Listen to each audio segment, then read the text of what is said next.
Hello friends, this is SP Singh and welcome to smarter everyday. प्यारे दोस्तों, आज की क्लास में हम लोग 120 क्वेश्चंस करने वाले हैं। ठीक है, 120 पीवाईक्यू क्वेश्चंस करने वाले हैं क्योंकि 60 क्वेश्चंस इस पेपर के रहेंगे और 60 क्वेश्चंस दूसरे पेपर के रहेंगे। ठीक है, ये आपके सामने प्रीवियस ईयर क्वेश्चन पेपर हमने उठाया है सीटेट का और इसको हम लोग सॉल्व करेंगे। ठीक है, अभी जैसे इसमें भाग 1 में पहले यहाँ पे सीडीपी दी हुई है, फिर उसके बाद हमारा सीटेट है। सीडीपी भी कर लेंगे, इसका भी रिवीजन कर लेंगे। पहले हम लोग एसएसटी कर लेते हैं। ठीक है, तो आज इस क्वेश्चन पेपर के एसएसटी के 60 प्रश्न और 60 प्रश्न फिर इसी से दूसरा पेपर है उसके 60 प्रश्न। तो इस तरीके से 120 प्रश्न हम लोग करने वाले हैं। थोड़ा फास्ट चलने का प्रयास करेंगे क्योंकि 120 क्वेश्चन हमको कवर करने हैं। ठीक है, जो भी विद्यार्थी क्लास में लास्ट तक बना रहता है डेफिनेटली बहुत कुछ सीखने वाला। यहाँ से कई क्वेश्चंस आपको एज इट इज एग्जाम में देखने को मिल जाएंगे और इसमें सामने हिंदी इंग्लिश दोनों है आपका, इधर इंग्लिश है हिंदी है, आप आसानी से पढ़ सकते हैं। ठीक है, चलिए शुरू करते हैं। और पहला क्वेश्चन आपके सामने है। क्वेश्चन कहता है कि consider the statements ABC about autumn season in India and choose the correct answer. यानी कि भारत में शरद ऋतु के संबंध में 3 कथन दिए गए हैं। बताइए शरद ऋतु के बारे में कौन सा स्टेटमेंट यहाँ पे सही है। इस मौसम को दक्षिण पश्चिम मानसून के नाम से भी जाना जाता है। नहीं डियर फ्रेंड, ये वर्षा ऋतु को जाना जाता है। दक्षिण पश्चिम मानसून के नाम से वर्षा ऋतु को जानते हैं, शरद ऋतु को नहीं। इसलिए फर्स्ट ऑप्शन गलत हो गया। सेकंड कहता है कि इस मौसम में पवन जो है यानी कि जो हवा है वो बंगाल की खाड़ी और अरब सागर से स्थल की ओर बहती है। नहीं, ये भी गलत हो जाएगा। ये भी वर्षा ऋतु की ही विशेषता है, ये भी वर्षा ऋतु की ही बात कर रहा है। ठीक है, तो ये दोनों विशेषताएं किसकी हैं? वर्षा ऋतु की है। यह मौसम मानसून के आने और आगे बढ़ने का मौसम है। नहीं, ये मानसून के लौटने का मौसम है। जो शरद ऋतु है ये मानसून के लौटने का मौसम है। ठीक है, तो इस तरीके से तीनों ही ऑप्शंस हमारे गलत हो जाते हैं। तो अब हम किसके साथ जाएंगे?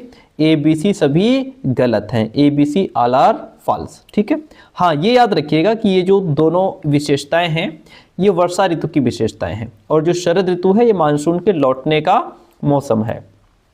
ठीक है, नेक्स्ट वन इज निम्नलिखित में से कौन सी नदियां सुंदरबन डेल्टा का निर्माण करती हैं? तो सुंदरबन डेल्टा का निर्माण करने वाली नदियां गंगा एवं ब्रह्मपुत्र हैं। कौन सी नदियां हैं? गंगा एवं ब्रह्मपुत्र जो नदियां हैं ये सुंदरबन डेल्टा का निर्माण करती हैं। सुंदरबन का जो डेल्टा है ये विश्व का सबसे बड़ा डेल्टा है, ध्यान रखिएगा, सबसे बड़ा डेल्टा है। ठीक है, इस डेल्टा पर सुंदरी नाम का वृक्ष पाया जाता है जिस वजह से इसको सुंदरबन का डेल्टा कहा जाता है। तो गंगा एवं ब्रह्मपुत्र ऑप्शन जो है यहाँ राइट हो जाएगा।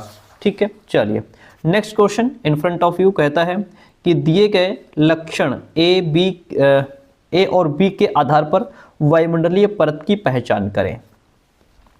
कहता है कि अंतरिक्ष से प्रवेश करने वाले उल्कापिंड इस परत में आने पर जल जाते हैं। किस परत में जल जाते हैं? तो ये उल्कापिंड हम कई बार पढ़े हैं, इन परतों के बारे में अच्छे से हम समझ चुके हैं। ये मेजोस्फेयर यानी कि मध्यमंडल में आकर के उल्कापिंड जल जाते हैं। इस परत में बढ़ती ऊंचाई के साथ तापमान घटता है, तो यह विशेषता भी मध्यमंडल की ही है। ठीक है, तो ये दोनों पॉइंट किसको इंडिकेट कर रहे हैं? मध्यमंडल यानी कि मेजोस्फेयर को। ओके, आप जैसे क्षोभ मंडल के बारे में हम पहले ही पढ़ चुके हैं। क्षोभ मंडल क्या है? ये परत वायुमंडल की सबसे महत्वपूर्ण परत मानी जाती है और मौसम की सभी घटनाएं इस क्षोभ मंडल में ही, ट्रोपोस्फियर में ही होती हैं। ये पहली परत होती है। समताप मंडल हमने खूब पढ़ा है। ठीक है, ये इसमें मौसम संबंधी घटनाओं से लगभग ये परत बिल्कुल मुक्त होती है। मौसम संबंधी घटनाएं इसमें नहीं होती हैं। हवाई जहाज उड़ाने के लिए ये सबसे अच्छी परत मानी जाती है। ठीक है, अच्छा, अब ये जो बाह्य वायुमंडल है इसमें ध्यान रखिएगा कि इसमें बढ़ती ऊंचाई के साथ तापमान अत्यधिक तीव्रता से बढ़ता है। देखिए यहाँ पे बढ़ती ऊंचाई के साथ तापमान घट रहा है मध्यमंडल में, लेकिन बाह्यमंडल में क्या होगा? बढ़ती ऊंचाई के साथ तापमान बढ़ेगा और वो भी तीव्रता से। ठीक है, तो according to the question 3 number point हमारा राइट हो जाएगा। अगला प्रश्न लीजिए, कहता है आतपन का संबंध किससे है? आतपन का संबंध किससे है? देखिए आतपन होता क्या है, फर्स्ट ऑफ ऑल ये जानिए। इंसोलेशन, सूर्य के द्वारा छोटी छोटी तरंगों के रूप में प्रकाश की गति से पृथ्वी तक पहुंचने वाली ऊर्जा आतपन कहलाती है। आतपन या इसको सूर्यातप भी कहते हैं। ठीक है, आतपन या सूर्यतप, यानी कि सूर्य से पृथ्वी तक पहुंचने वाली जो ऊष्मीय विकिरण है उसको आतपन कहते हैं। क्योंकि ये ऊष्मीय विकिरण है, इसका संबंध सूर्य ऊर्जा से होता है, यानी कि सूर्य ऊर्जा के साथ सोलर एनर्जी। ऑप्शन नंबर 3 हो जाएगा। आतपन का संबंध किससे है?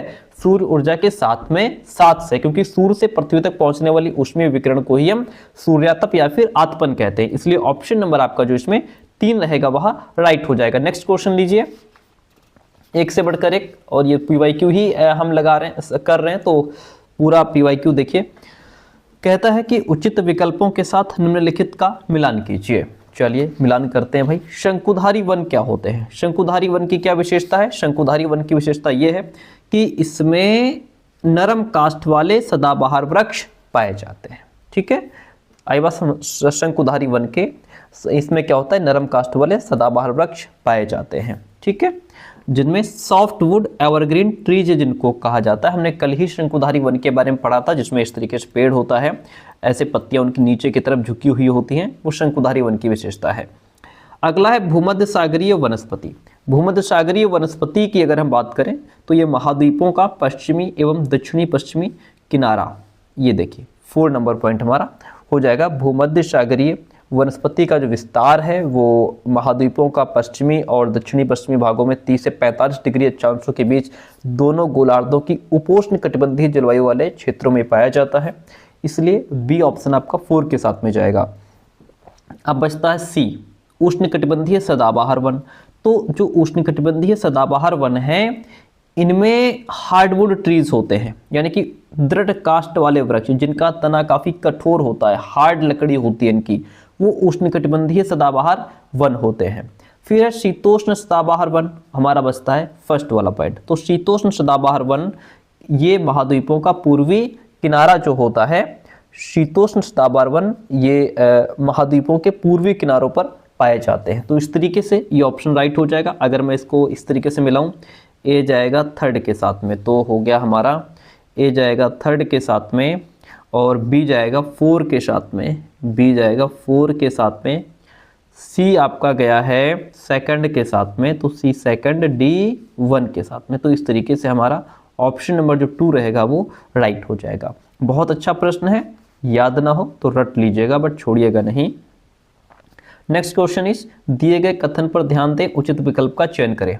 स्टेटमेंट फर्स्ट कहता है कि Sahara once used to be a lush green plain, यानी कि जो सहारा रेगिस्तान है एक समय में पूर्णतया हरा भरा मैदान था। जी बिल्कुल, जो सहारा रेगिस्तान है आपको पता है कि ये विश्व का सबसे बड़ा रेगिस्तान है और एक समय वो था जब ये बढ़िया हरा भरा हुआ करता था। ठीक है, ए ऑप्शन हमारा राइट हो जाता है।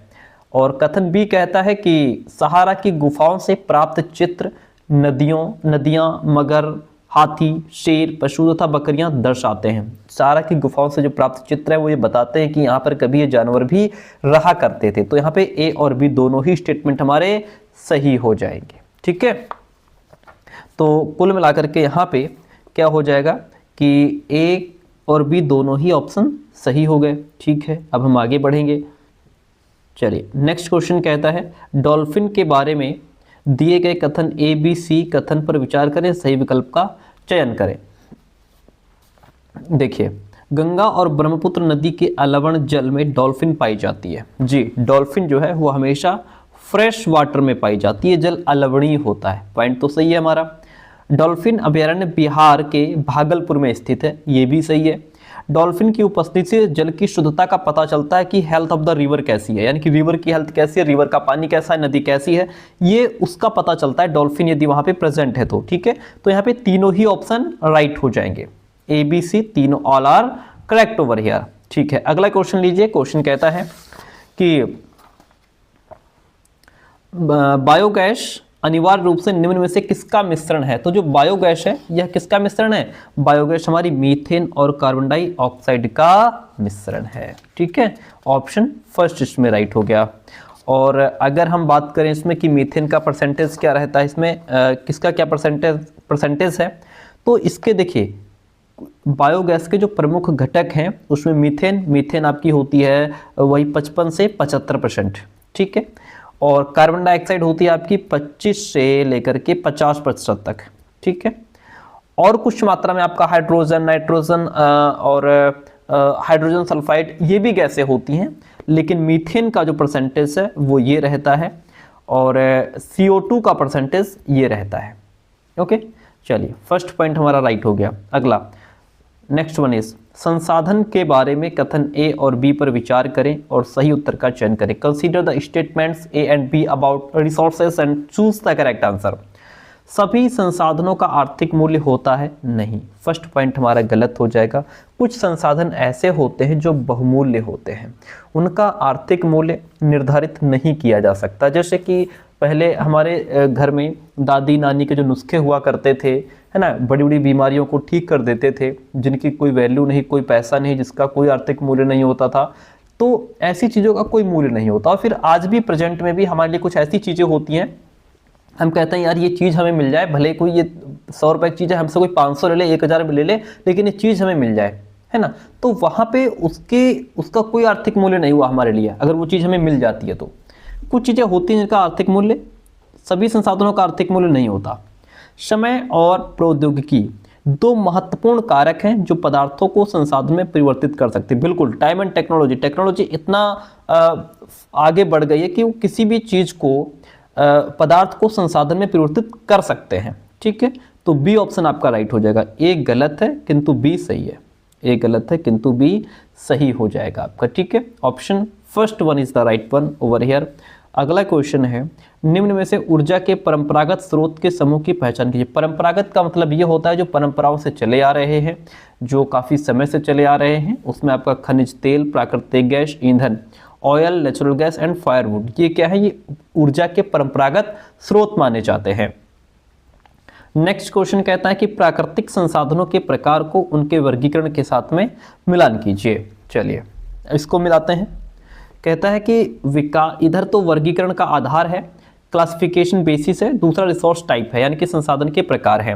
विकास व प्रयोग का स्तर, यानी कि level of development and use. विकास और प्रयोग के स्तर के आधार पर संसाधन के प्रकार जो हैं वो वास्तविक और संभाव्य होते हैं। एक्चुअल वो होते हैं जो वास्तव में संसाधन हैं, और संभाव्य वो होते हैं कि जिनकी संभावना है कि ये संसाधन के रूप में काम आएंगे। तो संभाव्य संसाधन वो होते हैं जो प्रेजेंट में तो काम में नहीं आ रहे हैं, लेकिन इन फ्यूचर वो काम में आएंगे, वो संभाव्य होते हैं। उद्गम के आधार पर, अगर ओरिजिन के आधार पर बात करें तो उद्गम संसाधन के जो प्रकार हैं वो जैविक भी होते हैं, अजैविक भी होते हैं, यानी कि बायोटिक और अबायोटिक भी होते हैं। डिस्ट्रीब्यूशन के आधार पर बात करें तो वितरण संसाधन के प्रकार व्यापक और स्थानिक होते हैं, यानी कि इसमें क्या हो जाएगा, यूबिक्वेटस एंड लोकलाइज्ड। ठीक है, भंडार अगर स्टॉक के बेस पे बात की जाए तो भंडार संसाधन के प्रकार नवीकरणीय और अनवीकरणीय दोनों प्रकार के होते हैं। तो इसमें सब सीधे सीधे मैच हैं, A1 B2 C3 D4 हो जाएगा, A1 B2 C3 D4। ठीक है, option first is the right one over here. इतनी बात क्लियर है? ठीक है, अगला प्रश्न लीजिए। बहुत बेहतरीन क्वेश्चन है, एक से बढ़कर के एक प्रश्न। कहता है कि लगभग 12,000 साल पहले भारत में कई क्षेत्रों में गर्मी बढ़ने के कारण घास वाले मैदान बनने लगे। बात तो सही है। फिर सेकंड वन कहता है कि हिरण, बारहसिंगा, बकरी, भेड़ और मवेशी जैसे जानवरों की संख्या भी बढ़ी। बात ये भी सही है। तो यहाँ पे क्या हो जाएगा, ए और बी दोनों ही सही हैं। ए का कारण बी है। देखिए कारण कैसे है कि भाई, जैसे कहता है कि गर्मी बढ़ने के भारत में कई क्षेत्रों में गर्मी बढ़ने के कारण घास वाले मैदान क्या हुए, बनने लगे। इसका प्रमाण क्या है? प्रमाण यह है कि इसी पीरियड में, इसी टाइम में हिरण, बारहसिंगा, बकरी, भेड़, मवेशी जैसे जानवरों की संख्या बढ़ी। इनमें से कुछ जानवरों को इंसानों के द्वारा पालतू बनाया जाने लगा था। यही प्रमाण है कि यहाँ पे गर्मी बढ़ी, घास के मैदान भी बढ़े और ये जानवर भी हमको मिले। ठीक है, तो यहाँ पे third one option A B दोनों सही है, ए का कारण बी हो जाएगा। नेक्स्ट क्वेश्चन कहता है पुरास्थलों के संदर्भ में, पुरास्थल हमने खूब पढ़ा है, के संदर्भ में निम्नलिखित में से कौन सा सही है? देखिए वो स्थान जहां वस्तुओं के अवशेष मिलते हैं पुरास्थल कहलाता है। वेरी गुड, सही है। केवल जमीन के ऊपर पाए जाते हैं? नहीं। केवल जमीन के अंदर पाए जाते हैं? नहीं। ये समुद्र और नदी के तल में कभी नहीं पाए जाते? ये भी गलत है। केवल ए सही है इसमें हमारा। ठीक है, पुरास्थल उस स्थान को कहते हैं जहां औजार, बर्तन, इमारतों जैसी वस्तुओं के अवशेष मिलते हैं। ऐसी वस्तुओं का निर्माण जो है लोगों ने अपने काम के लिए किया था, बाद में उन्हें छोड़ गए वो। ठीक है, ऐसे स्थल से वस्तुओं के अवशेष मिलते हैं, जमीन के ऊपर, जमीन के अंदर भी हो सकते हैं, इसमें कोई बड़ी बात नहीं है। अगला प्रश्न लीजिए, हड़प्पा सभ्यता के लोग बनाते थे, हड़प्पा सभ्यता के लोग जो हैं ये पत्थर की मोहरें बनाते थे, और पीले रंग से डिजाइन किए गए पात्र तो नहीं, लोहे से बनी तकलियां भी नहीं, क्योंकि लोहे का इनको ज्ञान नहीं था।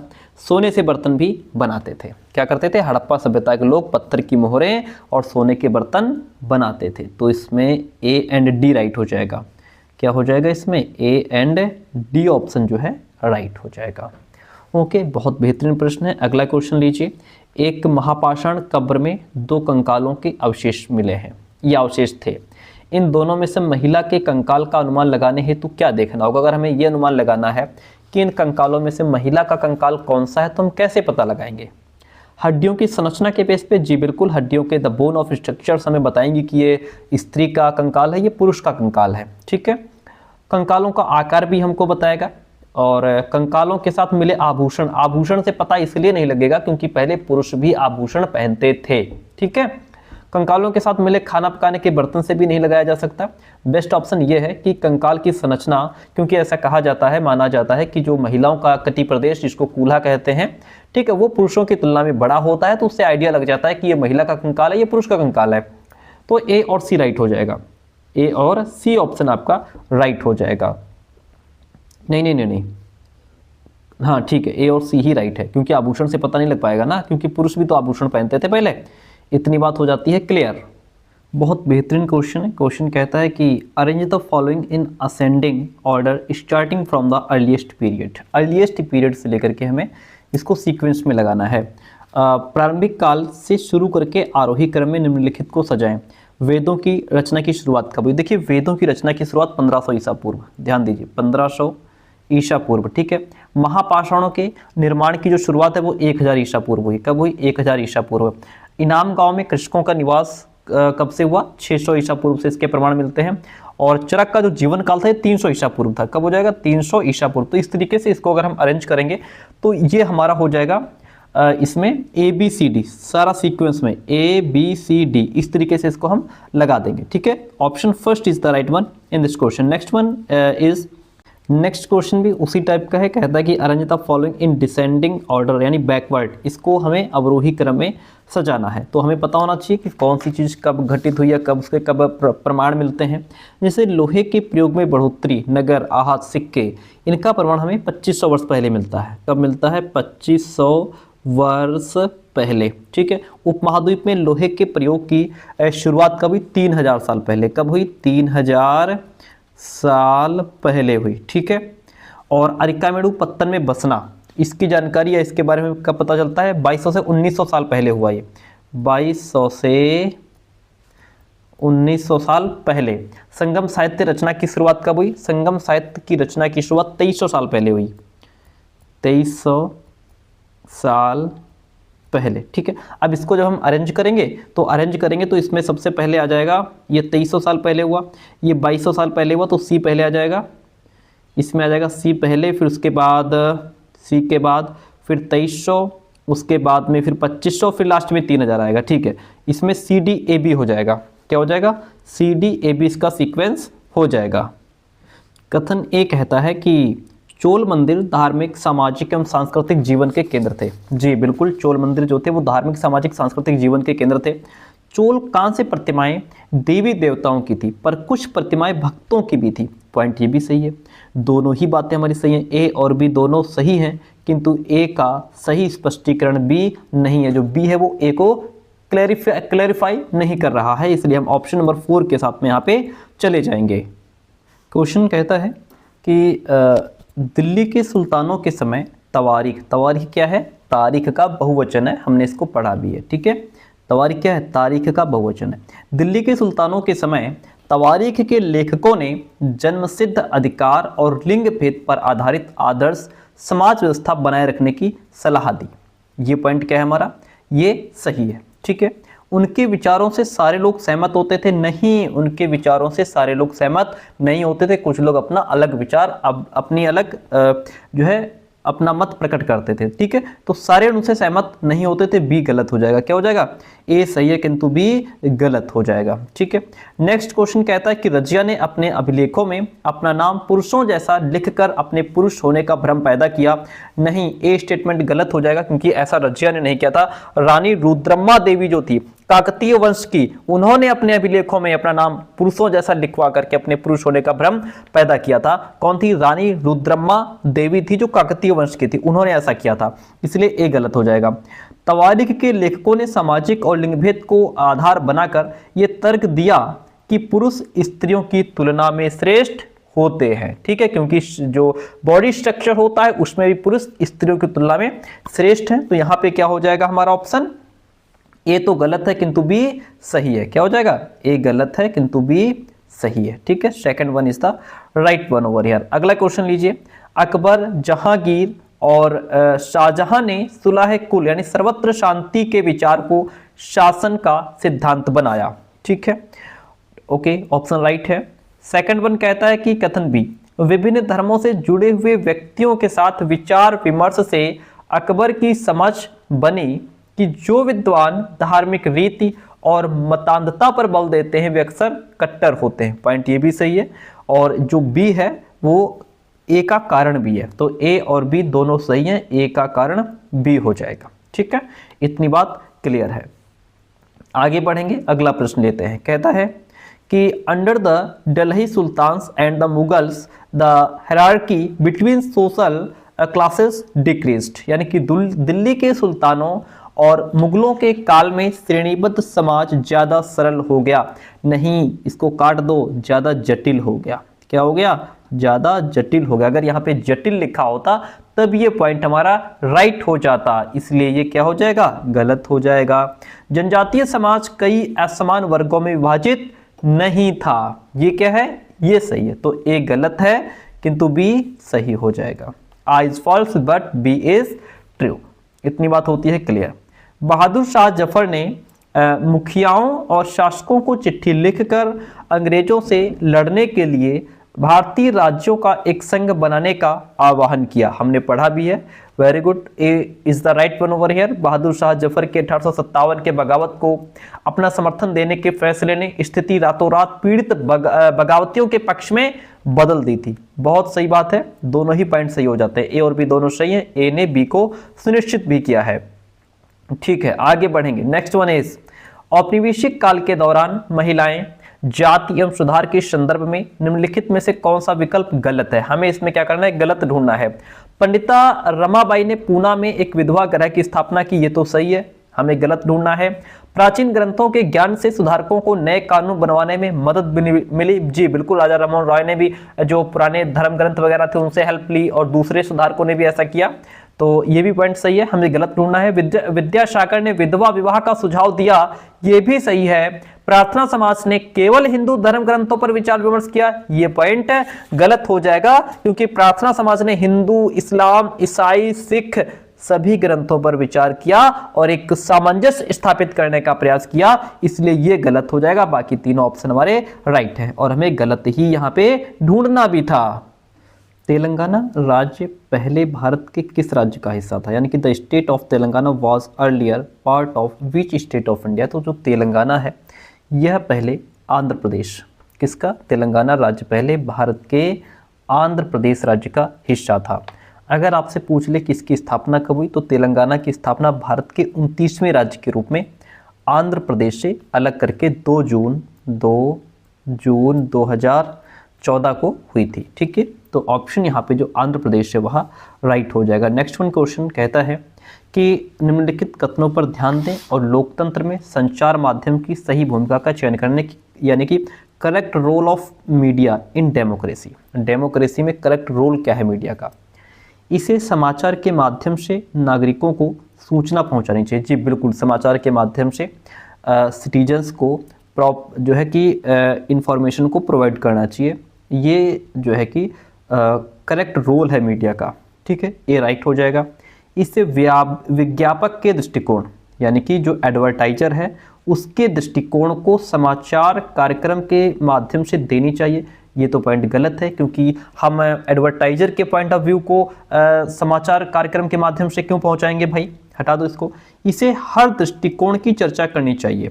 It must discuss the views of all sections, बिल्कुल, तभी इसका करेक्ट रोल सही माना जाएगा मीडिया का डेमोक्रेसी में।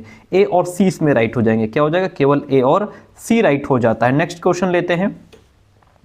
निम्नलिखित में से कौन सा विज्ञापन रूढ़िवादी चित्रण यानी कि जेंडर स्टीरियोटाइप का उदाहरण नहीं है। जेंडर स्टीरियोटाइप का मतलब क्या होता है, जैसे महिलाओं की जैसे कि किसी एक ही जेंडर की तरफ झुकना। जैसे स्पोर्ट्स जूते के विज्ञापन में एक लड़की फुटबॉल खेलती हुई दिखाई गई, ये क्या है, ये इसका उदाहरण नहीं है जेंडर स्टीरियोटाइप का। चाय के विज्ञापन में एक माँ का सुबह चाय बनाना, ये जेंडर स्टीरियोटाइप का उदाहरण है। एक पिता को कभी चाय बनाते हुए क्यों नहीं विज्ञापन में दिखाया गया, है ना, ये क्या है, ये जेंडर स्टीरियोटाइप का उदाहरण है कि चाय माँ ही बनाएगी। ठीक है।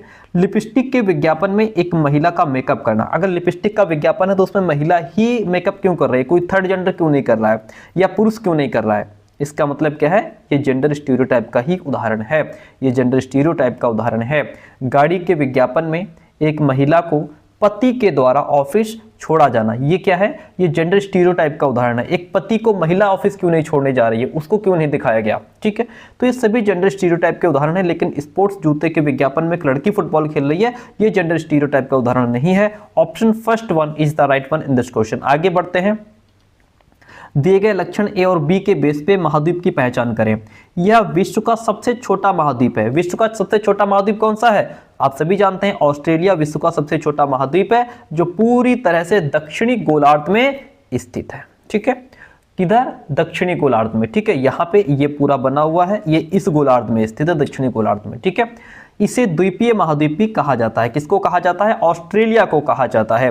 सौर मंडल में हम जैसे जैसे सूर्य से दूर जाते हैं, as we move away from the sun in the solar system, तब क्या होता है, जब हम सूर्य से दूर जाते हैं तब होता यह है कि ग्रहों के द्वारा सूर्य के चारों ओर एक परिक्रमण करने की अवधि बढ़ती जाती है, यानी कि time taken by planets to complete one orbit around the sun increases. ठीक है, तो फर्स्ट ऑप्शन इसमें आपका राइट हो जाएगा। ओके, आगे बढ़ेंगे। नेक्स्ट क्वेश्चन कहता है कि कल्पना करें, imagine if the earth is not inclined towards the plane of its orbit then, अगर पृथ्वी जो है अपने कक्षीय समतल की ओर नहीं झुकी होती तो क्या होता। तो प्रदीप तीव्रत और देशांतर रेखाएं एक दूसरे से मिल जाती अगर नहीं झुकी होती तो। ठीक है, और प्रदीप तीव्रत और अक्षांशीय रेखाएं एक दूसरे से मिल जाती, ऐसा नहीं होता। किसी क्षेत्र विशेष में कोई मौसमी परिवर्तन भी नहीं होता, ये भी राइट है। किसी क्षेत्र विशेष में ज्यादा मौसम परिवर्तन होता, ऐसा भी नहीं है। तो इसमें ए और सी बेस्ट ऑप्शन हो जाएगा आपका, क्या हो जाएगा, ए और सी जो है यहाँ बेस्ट ऑप्शन हो जाएगा। ठीक है, इतनी बात क्लियर है। चलिए आगे बढ़ेंगे तो नेक्स्ट प्रश्न की बात करेंगे। क्वेश्चन, अगला क्वेश्चन आपके सामने देखिए। क्वेश्चन इज, भारत में ग्राम पंचायत कितने वर्षों के कार्यकाल के लिए चुना जाता है। तो सिंपल सी बात है, ग्राम पंचायत जो है वह 5 वर्षों के लिए होता है। ठीक है, what is the designation of the person in charge of police station. Police थाने के प्रभारी का पदनाम होता है स्टेशन हाउस अफसर, यानी कि स्टेशन हाउस अफसर, जिसको हम SHO भी कहते हैं।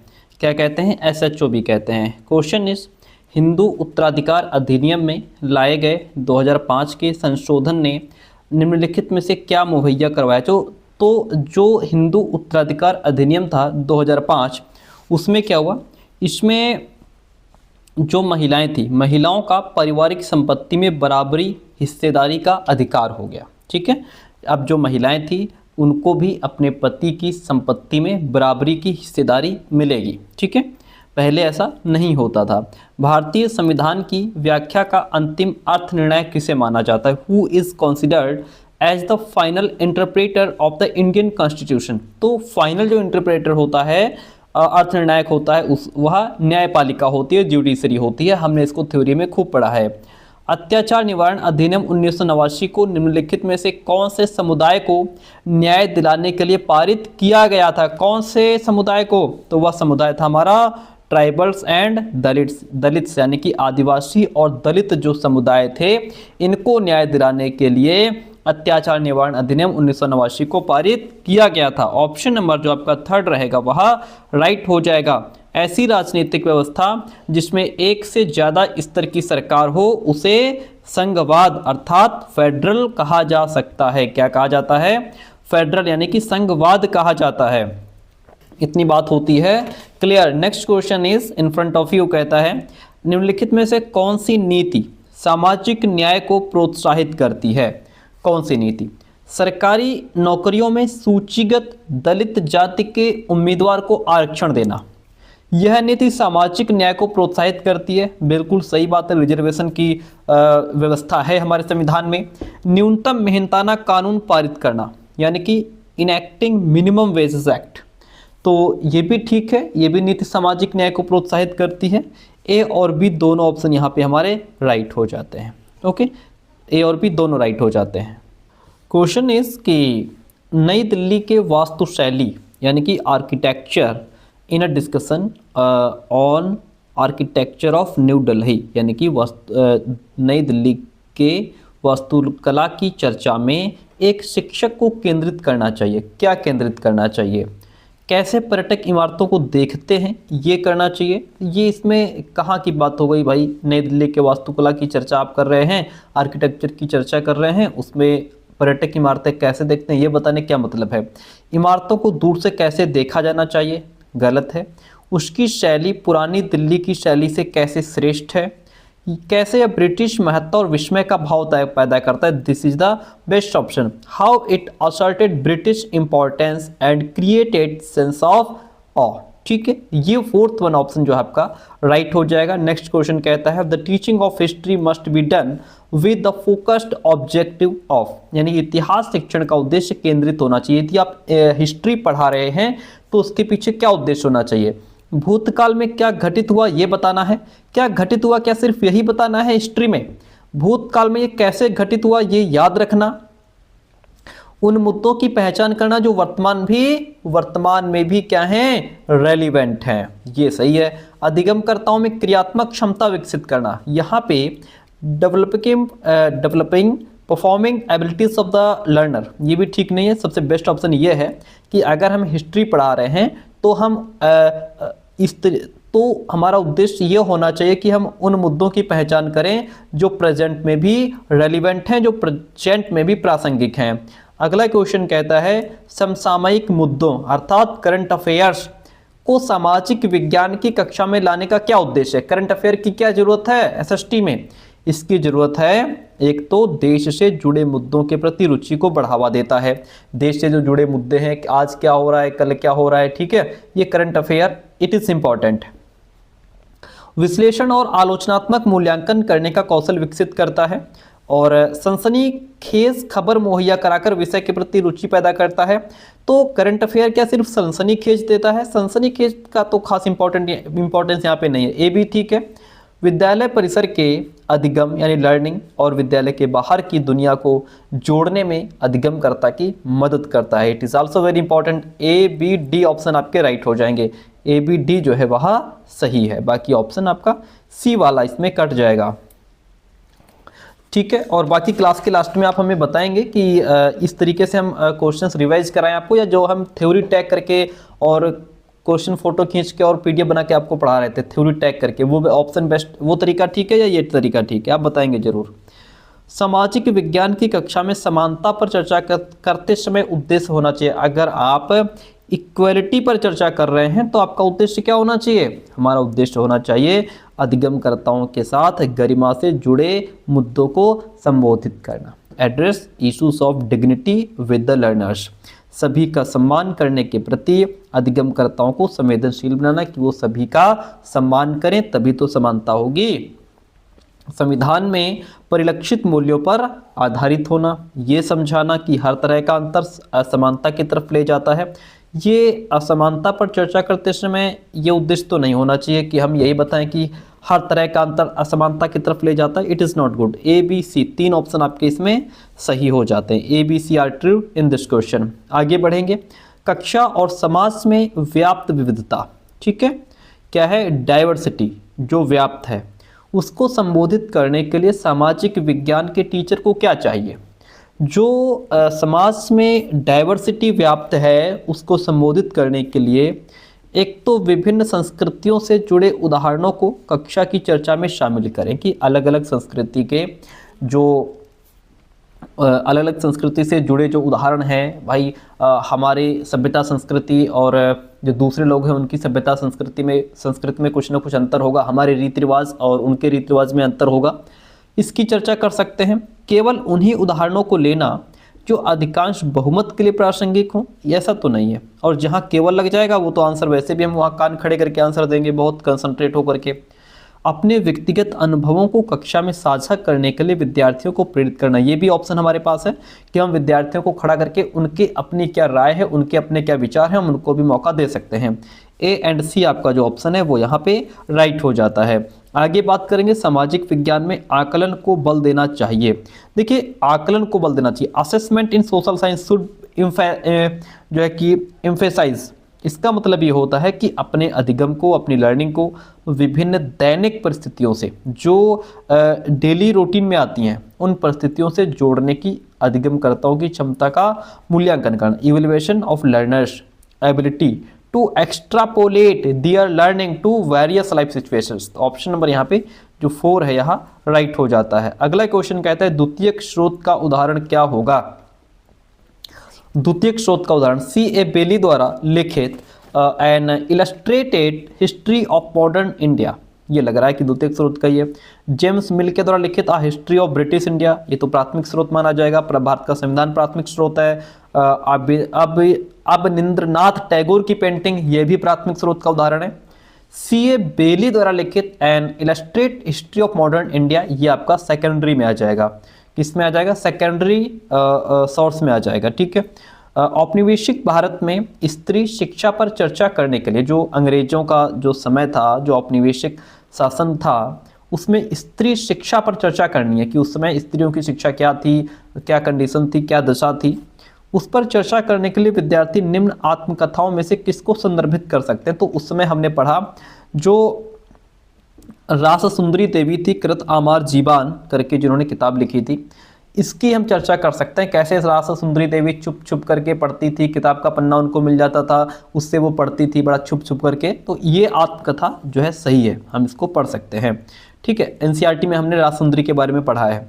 भूगोल शिक्षण को यानी कि टीचिंग ऑफ ज्योग्राफी किन मुद्दों से जुड़े संदर्भ में परिप्रेक्ष्य का विकास करना चाहिए।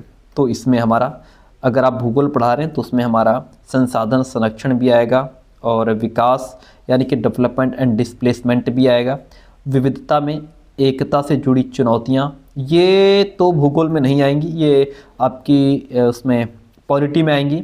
मानव विकास यानी कि ह्यूमन डेवलपमेंट, ये आपका भूगोल शिक्षण में आ जाएगा। तो A, B, D राइट हो जाएगा। क्या हो जाएगा, A, B and D is the right one over here. अगला प्रश्न लीजिए, एक सक्रिय सामाजिक विज्ञान की कक्षा अधिगमकर्ताओं को प्रेरित करती है। एन एक्टिव जो सोशल साइंस क्लासरूम है वो एक्टिव करती है। Active social science classroom would increase learners to, किसके लिए, चर्चाओं को न्यूनतम रखने के लिए। जो क्लास सक्रिय है सामाजिक विज्ञान की, वो अधिगमकर्ताओं को, लर्नर्स को चर्चाओं को न्यूनतम रखने के लिए प्रेरित करेगी, नहीं। पाठ्य पुस्तक के पठन पर केंद्रित होगी, नहीं। व्याख्यान को सुनना और साझा किए गए पर निर्भर रहना, नहीं। चुनौतीपूर्ण प्रोजेक्ट में भागीदार बनाना है। एक्टिव का मतलब यही, तो अगर वो एक्टिव हैं तो वो चुनौतीपूर्ण प्रोजेक्ट में पार्टिसिपेट करेंगे। अगला क्वेश्चन कहता है चैप्टर्स के लास्ट में दिए गए प्रश्नों के बारे में निम्न में से कौन सा कथन सही है। हम लोग चैप्टर पढ़ते हैं, चैप्टर के लास्ट में कुछ क्वेश्चंस भी दिए जाते हैं, उनका मतलब क्या होता है, ये क्वेश्चंस विद्यार्थियों को कॉन्सेप्ट को अपने शब्दों में बताने, मुद्दों पर वाद विवाद करने के लिए प्रेरित करता है। भाई लास्ट में जो क्वेश्चंस दिए गए हैं वो हम बच्चों से पूछते हैं, बच्चे अपने शब्दों में आंसर देते हैं, ठीक है। और हमें पता लगता है उन क्वेश्चंस के माध्यम से कि बच्चों ने कितना सीखा इस चैप्टर के बारे में, है ना। होता नहीं कि हम लोग पहले बच्चों को, छोटे बच्चों को पहले चैप्टर पढ़ा दिया, फिर उससे रिलेटेड क्वेश्चंस पूछ लेते हैं जो लास्ट में दिए होते हैं। गुड है, सही है। प्रोजेक्ट कार्य, तुलना और विभेद करना अध्याय के अंत में दिए गए प्रश्नों के प्रकार हैं, ये भी सही है। ये अधिगमकर्ताओं में कक्षा में पहले पढ़ाई गई अवधारणाओं की समझ विस्तृत करता है, ये भी सही है। ABC तीनों ऑप्शन यहाँ पे राइट हो जाते हैं। सामाजिक और राजनीतिक जीवन की पाठ्यपुस्तकों में क्या होता है, सामाजिक और राजनीतिक जीवन की पाठ्यपुस्तकों में सामाजिक और राजनीतिक मुद्दों की परिभाषाएं, विवरण दिया गया होता है। संस्थाओं और प्रक्रियाओं को ऐसे चित्रित किया गया है जैसे कि वे उसी तरह कार्यान्वित हैं जैसा संविधान में उनकी कल्पना की गई है। ठीक है, लोगों और क्षेत्रों से जुड़े विभिन्न ठोस उदाहरणों को भी प्रस्तुत इसमें किया गया है। तो तीनों ऑप्शन इसमें सामाजिक और राजनीतिक जीवन की पाठ्यपुस्तक के बारे में सही है। ABC तीनों राइट हो जाते हैं। अगला क्वेश्चन कहता है, डॉक्टर अंबेडकर के कोरेगांव जाते हुए अनुभव का वर्णन करते हुए एक शिक्षक पूछते हैं, क्या आपको लगता है स्टेशन पर लोगों ने डॉक्टर भीमराव अंबेडकर और उनके भाइयों के प्रति भेदभाव किया? क्या आपको लगता है? तो यहाँ पे अगर हम ये पूछेंगे कि क्या आपको लगता है, तो यहाँ पे बच्चा उस परिस्थिति का अनुमान लगाएगा कि जैसे स्टेशन मास्टर था, पहले वो खुशी खुशी आया और फिर जब वो जान पाया कि ये नीची जाति के हैं तो वो वहाँ से भाग गया कि, और फिर पहले बैलगाड़ी वाले उनको ले जाने के लिए तैयार थे, बाद में कोई तैयार नहीं हुआ। तो इस तरीके से बच्चे वहाँ पे अनुमान लगाएंगे। ठीक है, infer from situations, option second right हो जाता है। अगला लीजिए, बाजार विषय का परिचय देने के लिए कौन सी शिक्षण शास्त्रीय विधि सर्वोत्तम हो सकती है? अगर हम बाजार विषय की परिचय दे रहे हैं, पाठ्यपुस्तक का पठन और चर्चा करने से क्या बाजार विषय का परिचय बेहतर तरीके से बच्चों को दे सकते हैं? नहीं। एक दुकानदार को कक्षा में साक्षात्कार के लिए आमंत्रित करना, यानी कि कक्षा में उसको इंटरव्यू ले रहे हैं, दैट इज नॉट गुड। विभिन्न प्रकार के बाजारों से जुड़े चित्रों को दिखाना, क्या केवल चित्र को दिखा करके काम चल जाएगा? मानचित्र में स्कूल के आसपास के बाजारों को इंडिकेट करना, हाँ ये भी सही है कि जो मानचित्र है उसमें स्कूल के आसपास के यदि जो भी बाजार हैं उसको हम क्या करेंगे, इंडिकेट करेंगे। अगला क्वेश्चन लीजिए, कहता है, यही है उस ईश्वर की महिमा, इसलिए दूषण है भीतर, दूषित है काया भीतर से, इसमें कोई भ्रम न रखना, महारी चोखा का है यह कहना। एक शिक्षक के तौर पर आप इस कविता का विश्लेषण अपने अधिगमकर्ताओं से चर्चा कैसे करेंगे? इसमें ऐसा है कि ये जो पंक्तियां हैं इनमें कवि इस बात की तरफ इशारा कर रहा है कि मानवीय शुद्धता का जो जन्म है, कि मानवीय शुद्धता का मानवीय जो शुद्धता है वो जन्म से निर्धारित होती है। मानवीय शुद्धता जो है वह जन्म से निर्धारित होती है और ये निर्धारण ईश्वर के द्वारा किया जाता है। तो ऑप्शन फर्स्ट यहाँ पे राइट हो जाएगा। और हम बढ़ेंगे नेक्स्ट प्रश्न की तरफ। कहता है, सामाजिक विज्ञान की पाठचर्या उच्च प्राथमिक स्तर पर केंद्रित करता है। क्या केंद्रित करता है? पृथ्वी के जीवन के आवास के रूप में समझ बनाना, या अपने क्षेत्र राज्य और देश पर अध्ययन करना, भारत के अतीत और सामयिक विकास का अध्ययन करना। क्या हो जाएगा? तो इसमें ऑप्शन आपका ABC तीनों ही राइट हो जाते हैं। ठीक है, क्या हो जाएगा? ABC तीनों राइट हो गए। अगला क्वेश्चन कहता है, ग्लोब और प्रकाश स्रोत, यानी कि using a globe and a source of light, प्रकाश स्रोत का इस्तेमाल करके एक शिक्षक निम्न में से किन अवधारणाओं को दर्शा सकता है? अगर आप ग्लोब का यूज़ कर रहे हैं, आप किसी सोर्स ऑफ लाइट का यूज़ कर रहे हैं, तो आप रोटेशन पढ़ा सकते हैं, डे नाइट पढ़ा सकते हैं, आप सीजनल वेरिएशंस पढ़ा सकते हैं ग्लोब के माध्यम से, लेकिन वर्षा का वितरण यहाँ पे पढ़ाना पॉसिबल नहीं है ग्लोब और सोर्स ऑफ लाइट के माध्यम से। तो ABC हो जाएगा इसमें भी। क्या हो जाएगा? ABC राइट हो जाता है। Very good. हम अगला क्वेश्चन लेते हैं।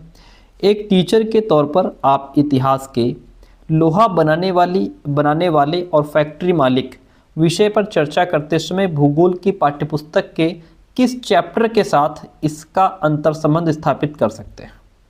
हम खनिज संसाधन के साथ कर सकते हैं, उद्योग के साथ हम उस लोहा बनाने वाली फैक्ट्री और मालिक के बारे में बात कर सकते हैं, ऊर्जा संसाधन के बारे में इसकी बात कर सकते हैं, हमारी पृथ्वी के अंदर क्या चल रहा है यहाँ पे ये लोहा बनाने वाली फैक्ट्री उसके मालिक की चर्चा थोड़ा करेंगे। ABC यहाँ भी राइट हो जाता है, D यहाँ भी गलत हो जाएगा। क्वेश्चन लीजिए, एक शहर के देखिए क्वेश्चन कहता है, एक शहर के स्कूल में भूगोल की कक्षा में वनों के प्रकार विषय का परिचय देने के लिए सर्वोत्तम विधि क्या होगी? देखिए, एक शहर का स्कूल है, उसमें भूगोल की कक्षा है, वहाँ पे वनों के प्रकार बताना है। तो विद्यालय के समीप वन का क्षेत्र भ्रमण का आयोजन करना। ठीक है, organize a field visit to a forest near to the school. भाई स्कूल है शहर का, ठीक है, कक्षा है भूगोल की, पढ़ा रहे हैं हम वनों के प्रकार, तो फिर हम अगर पास पड़ोस में कोई छोटा मोटा वन है तो वहाँ ले जा करके बच्चों को हम दिखा सकते हैं और चीज़ें बता सकते हैं, समझा सकते हैं, पेड़ों के बारे में बता सकते हैं, ये सब चीज़ें हम कर सकते हैं। क्वेश्चन कहता है भूकंप पर चर्चा करने के दौरान व्यावहारिक कौशल अध्ययनकर्ताओं में विकसित करने के लिए शिक्षक को बल देना चाहिए। किस बात पर बल देना चाहिए भैया? तो उसको भूकंप के दौरान बरती जाने वाली सावधानियों पर बल देना चाहिए। प्रिकॉशंस ड्यूरिंग अर्थक्वेक उनको बताना चाहिए। ठीक है, नेक्स्ट वन, तवा बांध क्षेत्र के स्थानीय लोग 1990 के दशक में अपने जीवन यापन से जुड़े कौन से अधिकार के लिए संगठित हुए थे? तो ये अपने लड़े थे, ये फिशिंग राइट्स के लिए, यानी मछली पकड़ने के अधिकार को लेकर के ये लड़े थे। तवा मत्स्य संघ भी इसको कहते हैं। ओके, अगला क्वेश्चन है 89 नंबर है, फिर ये वाला क्वेश्चन पेपर खत्म हो जाएगा, हम दूसरा क्वेश्चन पेपर करेंगे। निम्नलिखित में से कौन सी व्याख्या विविधता का उचित प्रतीक है? विविधता कहाँ पे हमें इसमें दिखाई जा रही है? देखिए, यह लोगों के बीच भेदभाव बढ़ाता है। क्या विविधता भेदभाव बढ़ा रहा है? हमारा भारत में भी तो यूनिटी इन डाइवर्सिटी है, डाइवर्सिटी व्याप्त है, लेकिन क्या सब जगह भेदभाव है? नहीं है, तो यह हट जाएगा। यह लोगों के बीच एकरूपता बढ़ाता है, यह लोगों की विशिष्टता को स्वीकार करता है, दैट इज गुड। असमानता को भी स्वीकार नहीं करता, लोगों के अंदर जो विशेषताएं हैं यह उसको स्वीकार करता है। ठीक है, ऑप्शन नंबर 3 राइट हो जाता है। भारतीय लोकतंत्र के संदर्भ में निम्नलिखित में से कौन सा कथन गलत है? लोकतंत्र की बात करें, भारतीय जनता का एक छोटा सा हिस्सा भारतीय स्वतंत्रता से पहले भी मतदान कर सकता था। नहीं भैया, जब भारत स्वतंत्र नहीं हुआ था उससे पहले कोई मतदान नहीं कर सकता था। ठीक है, ये क्या है? यही गलत है इसमें। स्वतंत्रता के बाद भारत ने प्रतिनिधि लोकतंत्र को अपनाया, सही है। भारत में सरकार को लोग अप्रत्यक्ष रूप से चलाते हैं, सही है। भारत में पहला आम चुनाव 1950 में हुआ था, ये भी सही है। बस ये वाला ऑप्शन गलत है। ठीक है, तो इस तरीके से इस क्वेश्चन पेपर के 60 प्रश्न कंप्लीट हुए। आइए अब सेकंड क्वेश्चन पेपर हम लेते हैं। ये हमारे पास नेक्स्ट क्वेश्चन पेपर है और इस क्वेश्चन पेपर में जो एसएसटी के क्वेश्चन हैं उनको हम सॉल्व करते हैं। 60 प्रश्न होंगे। ठीक है, और अगर आप क्लास के लास्ट में आप बताएंगे कि क्या ये तरीका सही है या जो हम पहले चला रहे थे वो तरीका सही है, जिसमें हम पहले क्वेश्चन फिर उसके साथ में थ्योरी टैग कर देते हैं, तो क्या वो तरीका सही है या ये तरीका सही है, आप जरूर बता करके जाइएगा। ठीक है, उसके बाद हम डिसीजन लेंगे कैसे कराना है। चलिए, पहला क्वेश्चन आपके सामने देखिए। चलिए, निम्नलिखित में से कौन भ्रंशोत पर्वत है? भ्रंशोत पर्वत इसमें कौन सा है? तो देखिए, वासजेस पर्वत। कौन सा पर्वत है? वासजेस पर्वत। ठीक है, ये यूरोप में है। कहाँ है वासजेस पर्वत? कहाँ है सर? ये यूरोप में है। ठीक है, वो यूरोप में वासजेस पर्वत जो कि फ्रांस और जर्मनी की सीमा पर स्थित है। ये कैसा पर्वत है? ये भ्रंशोत पर्वत का उदाहरण है। भ्रंशोत पर्वत को ब्लॉक माउंटेन्स भी कहते हैं। भ्रंशोत की जगह पे ब्लॉक भी लिखा आ सकता है पेपर में, तो ध्यान दीजिएगा। ठीक है, भ्रंशोत पर्वत या ब्लॉक पर्वत का जो निर्माण है वो पृथ्वी की जो ऊपरी सतह होती हैं, इनके जो ऊपरी पृथ्वी की जो ऊपर सतह होती है, इनके ऊपर उठने या बहुत बड़े भाग के टूट करके ऊर्ध्वाधर रूप में जो विस्थापित होती हैं उनसे होता है इनका निर्माण। ठीक है, तो ये होते हैं वासजेस पर्वत। ये क्या है? भ्रंशोत पर्वत का उदाहरण है। पृथ्वी से हमें चंद्रमा का केवल एक ही भाग दिखाई पड़ता है। ठीक है, वेरी गुड, बात तो सही है। पृथ्वी से हम चंद्रमा का केवल एक ही भाग देख पाते हैं। चंद्रमा पृथ्वी का एक चक्कर लगभग 27 दिनों में पूरा करता है और लगभग इतने ही समय में वो अपने अक्ष पर एक चक्कर भी पूरा करता है। वेरी गुड, यहाँ पे ए और बी दोनों सही हैं। क्या हो जाएगा? ए और बी दोनों सही हैं और बी सही व्याख्या है ए की। ठीक है, first option is the right one in this question. अगला प्रश्न लीजिए, कायांतरित सेल के बारे में दिए गए ABC कथन पर विचार करें। कायांतरित सेल, आग्नेय और अवसादी सेल, ये हम सारी थ्योरी पढ़ चुके हैं। जो हम अभी क्वेश्चंस कर रहे थे उनमें भी थ्योरी पढ़ चुके हैं। ठीक है, आग्नेय और अवसादी सेल उच्च ताप और दाब, हाई टेम्परेचर एंड प्रेशर के प्रभाव में कायांतरित सेलों में परिवर्तित हो जाती हैं। बात तो बिल्कुल ठीक है जी, है ना? ए ऑप्शन हमारा राइट हो गया। कायांतरित सेल उच्च ताप और दाब के प्रभाव में पिघलकर द्रवित मैग्मा बनती है। ठीक है, ये भी ऑप्शन हमारा राइट हो जाता है। संगमरमर एक कायांतरित सेल का उदाहरण है, ये भी सही है। तो इसमें क्या हो जाएगा? ABC तीनों सही हो जाएंगे। ठीक है, ABC ऑल आर करेक्ट। अंतरिक्ष से प्रवेश करने वाले उल्कापिंड वायुमंडल के किस परत में आने पर जल जाते हैं? खूब पढ़ा इसको हमने। ये जल जाते हैं मध्यमंडल में सर। किसमें? मेसोस्फीयर में आकर के जल जाते हैं। ठीक है, वेरी गुड। ऋतु प्रवास जुड़ा हुआ है। ऋतु प्रवास यह किससे जुड़ा हुआ है? लोगों के आवागमन से जुड़ा है। ठीक है, ऋतु प्रवास लोगों के आवागमन से जुड़ा है। ये एक प्रकार का पशुचारणवाद इसको कहते हैं। क्या कहते हैं? पशुचारणवाद भी कहते हैं। ठीक है, या घुमंतुवाद है, जो गर्मियों और सर्दियों के एक फिक्स मौसम में पशुओं को चरागाहों के लिए ऋतु प्रवास करते हैं। इसमें पशुचारक जो होते हैं वो झुंड में एक स्थान से दूसरे स्थान पर पशुओं को लेकर के जाते हैं, और सामान्यतः पर्वतीय क्षेत्रों में सर्दियों में और गर्मियों में समतल क्षेत्रों में पशु चराने के लिए लेकर के जाते हैं। यही है आपका ऋतु प्रवास। स्थायी पवनों के संबंध में कथन ए और बी पर विचार करें। स्थायी पवनें, ठीक है, ये पवनें वर्ष भर लगातार निश्चित दिशा में चलती रहती हैं। बिल्कुल, स्थायी पवनें जो हैं इसमें आपकी पश्चिमी पूर्वी पवनें भी आ जाती हैं। पश्चिमी पूर्वी पवनें इनके उदाहरण हैं। ठीक है, व्यापारिक पश्चिमी पूर्वी पवनें स्थायी पवनें हैं, और ये वर्ष भर लगातार निश्चित दिशा में चलती हैं। ए और बी दोनों सही हैं। यहाँ पे क्या हो जाएंगे? A and B both are true over here. कहता है कि campos in Brazil and llanos in Venezuela are examples of. Brazil के कंपोस और वेनेजुएला के लानोस किसके उदाहरण हैं? ये उष्णकटिबंधीय घास स्थल के उदाहरण हैं। किसके हैं सर? उष्णकटिबंधीय घास स्थल के उदाहरण है। सिंपल सा प्रश्न है, सिंपल सा आंसर हो जाएगा।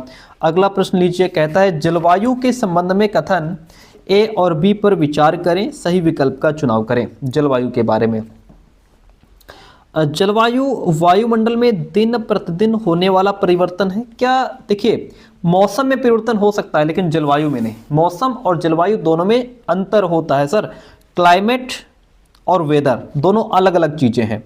दिन प्रतिदिन परिवर्तन नहीं होता। जलवायु एक थोड़ा समय 2-4 महीने का समय होता है, वो जलवायु होती है। ठीक है, चलिए, जलवायु मौसम से अलग होती है। ठीक है, मौसम वातावरण में दिन की स्थिति है। ठीक है, अच्छा, किसी स्थान की जलवायु सिर्फ उसकी ऊंचाई और उच्चावच पर निर्भर करती है, ये भी गलत है। ऐसा भी नहीं है। ठीक है, तो ए और बी दोनों गलत है। यहाँ पे ए और बी दोनों ही ऑप्शन आपके गलत हो जाएंगे। क्वेश्चन कहता है दिए गए लक्षण ए और बी के आधार पर ऊर्जा स्रोतों की पहचान करें। यह एक परंपरागत ऊर्जा का स्रोत है। कौन सी गैस है जो ऊर्जा का परंपरागत स्रोत है? ठीक है, और यह ऊर्जा स्रोत तब निर्मुक्त होती है जब अपरिष्कृत तेल को धरातल पर लाया जाता है। ये बात हो रही है प्राकृतिक गैस की सर। किसकी बात हो रही है? ये नेचुरल गैस की बात हो रही है। ठीक है, इसमें जो है ये प्राकृतिक गैस जो है ये परंपरागत ऊर्जा का स्रोत है, और ये सामान्यतः कई गैसों जैसे मेथेन, एथेन, प्रोपेन, ब्यूटेन, इन सब का ये मिश्रण होती है। लेकिन इसमें मेथेन गैस 80 से 90% होती है। 80 से 90% तो इसमें मेथेन होती है। ठीक है, प्राकृतिक गैस जो है ये नेचुरल गैस, ये मुख्यतः जीवाश्म ईंधनों के साथ में पाई जाती है। तो ये जो विशेषताएं हैं वो प्राकृतिक गैस की यहाँ पे बताई जा रही हैं। क्वेश्चन कहता है भारत का शोध संस्थान मैत्री कहाँ स्थित है? इंडियाज रिसर्च स्टेशन मैत्री इज लोकेटेड इन। ये कहाँ स्थित है? ये आपका अंटार्कटिका में स्थित है सर। ठीक है, भारत का शोध संस्थान मैत्री अंटार्कटिका में स्थित है, और ये भारत का दूसरा स्थायी अनुसंधान केंद्र है। इसकी अगर स्थापना पूछ ले तो इसकी स्थापना जो है 1989 में की गई थी। ठीक है, इतनी बात हो जाती है क्लियर। क्वेश्चन इज निम्नलिखित में से कौन सा कथन खनिज के संदर्भ में सही नहीं है? Which of the following is not true for minerals. देखिए, कौन सा सही नहीं है? ये प्राकृतिक रूप से प्राप्त होने वाले पदार्थ हैं, बात तो ठीक है, प्राकृतिक रूप से प्राप्त होने वाले भी हैं। इनका एक निश्चित रासायनिक संगठन होता है, राइट है ये विभिन्न प्रकार के भूवैज्ञानिक परिवेश में निर्मित होते हैं, ये भी सही है। सभी खनिज अधात्विक होते हैं, ये गलत है भाई। सभी खनिज, all minerals are non metallic, ये क्या है? सही नहीं है, क्योंकि सभी खनिज धात्विक और अधात्विक दोनों प्रकार के होते हैं। अब इसमें अगर कहें कि धात्विक में अगर बात करें तो धात्विक खनिजों के अंतर्गत जैसे लोहा, मैग्नीज, निकल, कोबाल्ट आ जाता है, और अधात्विक के अंतर्गत आपका जैसे अब्रक हो गया, क्वार्ट्स हो गया, पोटाश है, सल्फर है, ये अधात्विक में आ जाता है। ठीक है, तीनों ऑप्शन जो है ये खनिज के बारे में सही है, ये गलत है, तो इसलिए यहाँ पे ये राइट हो जाएगा। अगला क्वेश्चन बड़ा प्यारा प्रश्न है। नर्मदा घाटी, वज्जी, गारो पहाड़ियाँ, गंगा घाटी, सिंधु और उसकी सहायक नदियाँ, खूब पढ़ा हमने बड़े प्यार से। कक्षा 6 की किताब का क्वेश्चन है ये। नर्मदा घाटी जो है ये आपका आखेट और संग्रहण यानी कि हंटिंग एंड गैदरिंग के लिए प्रसिद्ध है। तो ए जाएगा 2 के साथ में, ए गया 2 के साथ में, ठीक है। फिर है वज्जी। वज्जी क्या है? वज्जी आपका है आरंभिक गणतंत्र। वज्जी आधुनिक बिहार में एक गणतांत्रिक महाजनपद है, तो ये हमारा आरंभिक गणतंत्र हो जाएगा, ठीक है। बी हो गया 1 के साथ में। अब गारो पहाड़ियों की बात आती है। गारो पहाड़ियाँ जो हैं ये आरंभिक कृषि के लिए जानी जाती हैं। किसके लिए? आरंभिक कृषि के लिए जानी जाती हैं, यानी कि अर्ली एग्रीकल्चर के लिए गारो हिल्स जानी जाती हैं। हमने खूब पढ़ा भी है इसको। गंगा घाटी की अगर बात करें तो गंगा घाटी में लगभग 2500 वर्ष पूर्व के शहर स्थापित हैं, ठीक है। तो ये D3 राइट हो जाएगा। इसमें बचा सिंधु और उसकी सहायक नदियाँ। तो सिंधु और उसकी सहायक नदियाँ जो हैं वो प्रथम नगर के लिए प्रसिद्ध हैं या प्रथम नगर के लिए जानी जाती हैं। तो यहाँ पे ई हो जाएगा 4-1। बड़ा प्यारा सा प्रश्न, बड़ा सरल सा, बड़ा छोटा सा, कक्षा 6 का प्रश्न, ठीक है। अगर आपने ठीक से थ्योरी पढ़ी होगी तभी इनको सही कर पाएंगे भैया, अदरवाइज बस की बात नहीं है। 3 तभी तो हर साल बच्चे 60 में SST 60 नंबर की होती है, 60 में कोई 25 लाता है, कोई 30 लाता है, कोई 40 लाता है, इससे ऊपर जा ही नहीं पाते हैं, ठीक है। 20-25 नंबर लाते हैं बताओ SST में। तो यही रीजन है, जब इस तरीके से प्रश्न केवल आरंभिक गणतंत्र दे दिया, केवल प्रथम नगर दे दिया, छोटे छोटे पॉइंट देते हैं, मिलान करना है। जब थ्योरी पूरी पढ़ोगे तब तो इसको मैच कर पाओगे। इतनी बात होती है क्लियर। नीचे 2 कथन ए और बी भारतीय इतिहास के तिथियों और काल के समसामयिक वाद विवादों के बारे में दिए गए हैं, यानी कि below are 2 statements A and B in the context of contemporary debates on dates and periods of Indian history. पहला कहता है हिंदू मुस्लिम ब्रिटिश जैसी काल अवधि उपयुक्त है क्योंकि शासकों का धर्म ही एकमात्र महत्वपूर्ण ऐतिहासिक परिवर्तन रहा है। ये तो गलत हो जाता है।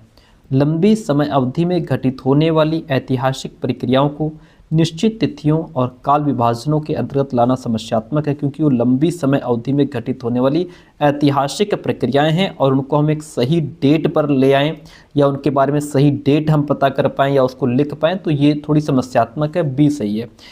ए गलत है किंतु बी सही हो जाएगा, ठीक है। A is wrong but B is right. Okay, चलिए अगला प्रश्न कहता है कि नीचे 2 कथन 19वीं शताब्दी में नई लोकप्रिय भारतीय कला के संदर्भ में दिए गए हैं। पहला पॉइंट कहता है कई चित्रों में अपने आसपास के बदलावों का उपहास किया गया, ठीक है। 19वीं शताब्दी की बात हो रही है और अंग्रेजी भाषी लोगों के लिए नए शौक जो थे, शौकों का मजाक और औरतों को घर से बाहर ना निकलने की सलाह दी गई। बात तो ये भी ठीक है, ठीक है। ऑप्शन फर्स्ट राइट हो जाता है हमारा। राष्ट्रवादी विचारों को अभिव्यक्त करने और लोगों को ब्रिटिश शासन के खिलाफ उद्वेलित करने के लिए छवियों का इस्तेमाल किया जाता था। ये भी बात राइट है हमारी। तो यहाँ पे क्या हो जाएगा, ए और बी दोनों सही हैं, लेकिन ए की सही व्याख्या भी नहीं है, ठीक है। ए की सही व्याख्या भी नहीं है, ए और बी दोनों ही राइट हो जाते हैं। अगला क्वेश्चन आपके सामने है कि भारत में आरंभिक मानवों पर समझ के लिए निम्नलिखित में से किसे एक प्राथमिक स्रोत माना जा सकता है। कांगड़ा शैली की चित्रकला को, गिरनार का शैल अभिलेख, पादशाहनामा चित्रकला या फिर मध्य प्रदेश की शैल चित्रकला को किसको जो है कि प्राथमिक स्रोत माना जा सकता है। तो मध्य प्रदेश की जो शैल चित्रकला है, देखिए मध्य प्रदेश की शैल चित्रकला, इस शैल जो चित्रकला है जैसे कि भीमबेटका की गुफाएं हो गई, इनको प्राथमिक स्रोत माना जा सकता है, ठीक है। और अन्य प्राथमिक स्रोत के अंतर्गत अगर हम बात करें जैसे अभिलेखागार और पांडुलिपि सामग्री, तस्वीरें हो गई, ऑडियो रिकॉर्डिंग, वीडियो रिकॉर्डिंग, ये सभी आते हैं प्राथमिक में ही, ठीक है। चलिए अगला प्रश्न नीचे कहता है ब्रिटिश काल से पहले बच्चों को पढ़ाया जाता था कैसे। सरकारी संस्थानों में एक निश्चित फीस लेकर, साल भर फसल की कटाई के समय छोड़कर जब वे खेतों में काम करते थे, वार्षिक परीक्षा के माध्यम से मूल्यांकन के लिए। तो ये बात हम पढ़ चुके हैं पहले ही कि ब्रिटिश काल से पहले बच्चों को पढ़ाया जाता था, साल भर पढ़ाया जाता था और जब फसल की कटाई आती थी उस समय छुट्टी कर दी जाती थी ताकि बच्चे अपने घर के काम में हाथ बटा सकें, ठीक है। तो ऑप्शन नंबर जो 3 है वो यहाँ पे राइट हो जाता है। इतनी बात होती है क्लियर। क्वेश्चन कहता है कि नीचे दिए गए कथन ए और बी 18-19वीं शताब्दियों में यूरोप में राष्ट्र राज्यों के उदय संदर्भ में हैं, उनके बारे में क्या सही है। कथन ए कहता है कि 18वीं शताब्दी तक यूरोप के लोग स्वयं को राष्ट्र राज्य के रूप में देखते थे, ये तो सही है। सेकंड कहता है प्रारंभिक 19वीं शताब्दी में लोगों को यह बोध कराया गया कि प्रत्येक भाषी समुदाय एक अलग राष्ट्र था, बात ये भी सही है। ए और बी दोनों सही हैं तथा ए की सही व्याख्या बी नहीं है, ठीक है। ए और बी दोनों सही है किंतु ए की सही व्याख्या बी यहाँ पे नहीं है, ठीक है। और ऐसे राष्ट्रों को राष्ट्र राज्य भी कहा गया और भाषा के आधार पर अनेक राष्ट्रों का जन्म भी हुआ। BCE का तात्पर्य क्या है? देखिए BCE का तात्पर्य यहाँ पे बिफोर कॉमन एरा भी होता है और बिफोर क्राइस्ट एरा भी होता है। Before CHRIST before Christ era भी होता है, तो यहाँ पे हम जाएंगे बिफोर कॉमन एरा के साथ में। अगला क्वेश्चन, हम यह आज कैसे जानते हैं कि पुरापाषाण युग में भारत में शुतुरमुर्ग होते थे? हम ये कैसे जानते हैं? विदेशी कह रहा है कि उस समय की कृतियों में या उस समय की रचनाओं में इन पक्षियों का विविध लेख हमें मिलता है, ऐसे जानते हैं। महाराष्ट्र के पटने पुरास्थल से शुतुरमुर्ग के अंडों के अवशेष मिले हैं, ये सही है। यहाँ से पता चलता है कि पुरापाषाण युग में भारत में शुतुरमुर्ग होते थे। शुतुरमुर्ग पर मौखिक स्मृतियाँ हमारे पास, ये भी गलत है, ये भी गलत है। कुल मिलाकर ऑप्शन जो सेकंड वन है वहाँ राइट हो जाता है। नेक्स्ट क्वेश्चन, हड़प्पा सभ्यता का पतन कैसे हुआ? ऐसा लगता है शासकों का नियंत्रण समाप्त हो गया, जंगलों का विनाश हो गया होगा। जंगलों का विनाश होने से क्या हड़प्पा सभ्यता खत्म हो गई? ये कुछ रेलेवेंट नहीं लग रहा है। हड़प्पा सभ्यता का पतन कैसे हुआ? ऐसा लगता है शासकों का नियंत्रण समाप्त हो गया, ठीक है। सभ्यता के पूरे क्षेत्र में बाढ़ आ गई, हो सकता है बाढ़ आ गई हो, घर उजड़ गए हो, लोग मर गए हों, नदियाँ सूख गई हों, ठीक है, ये सही है। जंगलों का विनाश इतनी जल्दी कैसे हो जाएगा सब, है ना? तो ACD ज़्यादा बेस्ट ऑप्शन है यहाँ पे। क्या हो जाएगा? ACD राइट हो जाएगा। ACD को लीजिए, 3 number of point, ACD is the right one in this question. अगले प्रश्न पर पहुंचते हैं। महायान बौद्ध धर्म के अंतर्गत क्या है? देखिए, महायान बौद्ध धर्म के अंतर्गत मूर्तियों में बुद्ध की उपस्थिति सिर्फ कुछ संकेतों के माध्यम से दर्शाई जाती थी या फिर बुद्ध की प्रतिमाएं बनाई जाने लगी, ये सही है। महायान बौद्ध धर्म के अंतर्गत ये हुआ stasis of Buddha were made, यानी कि बुद्ध की प्रतिमा यहाँ पे बनाई जाने लगी थी। ओके, चलिए।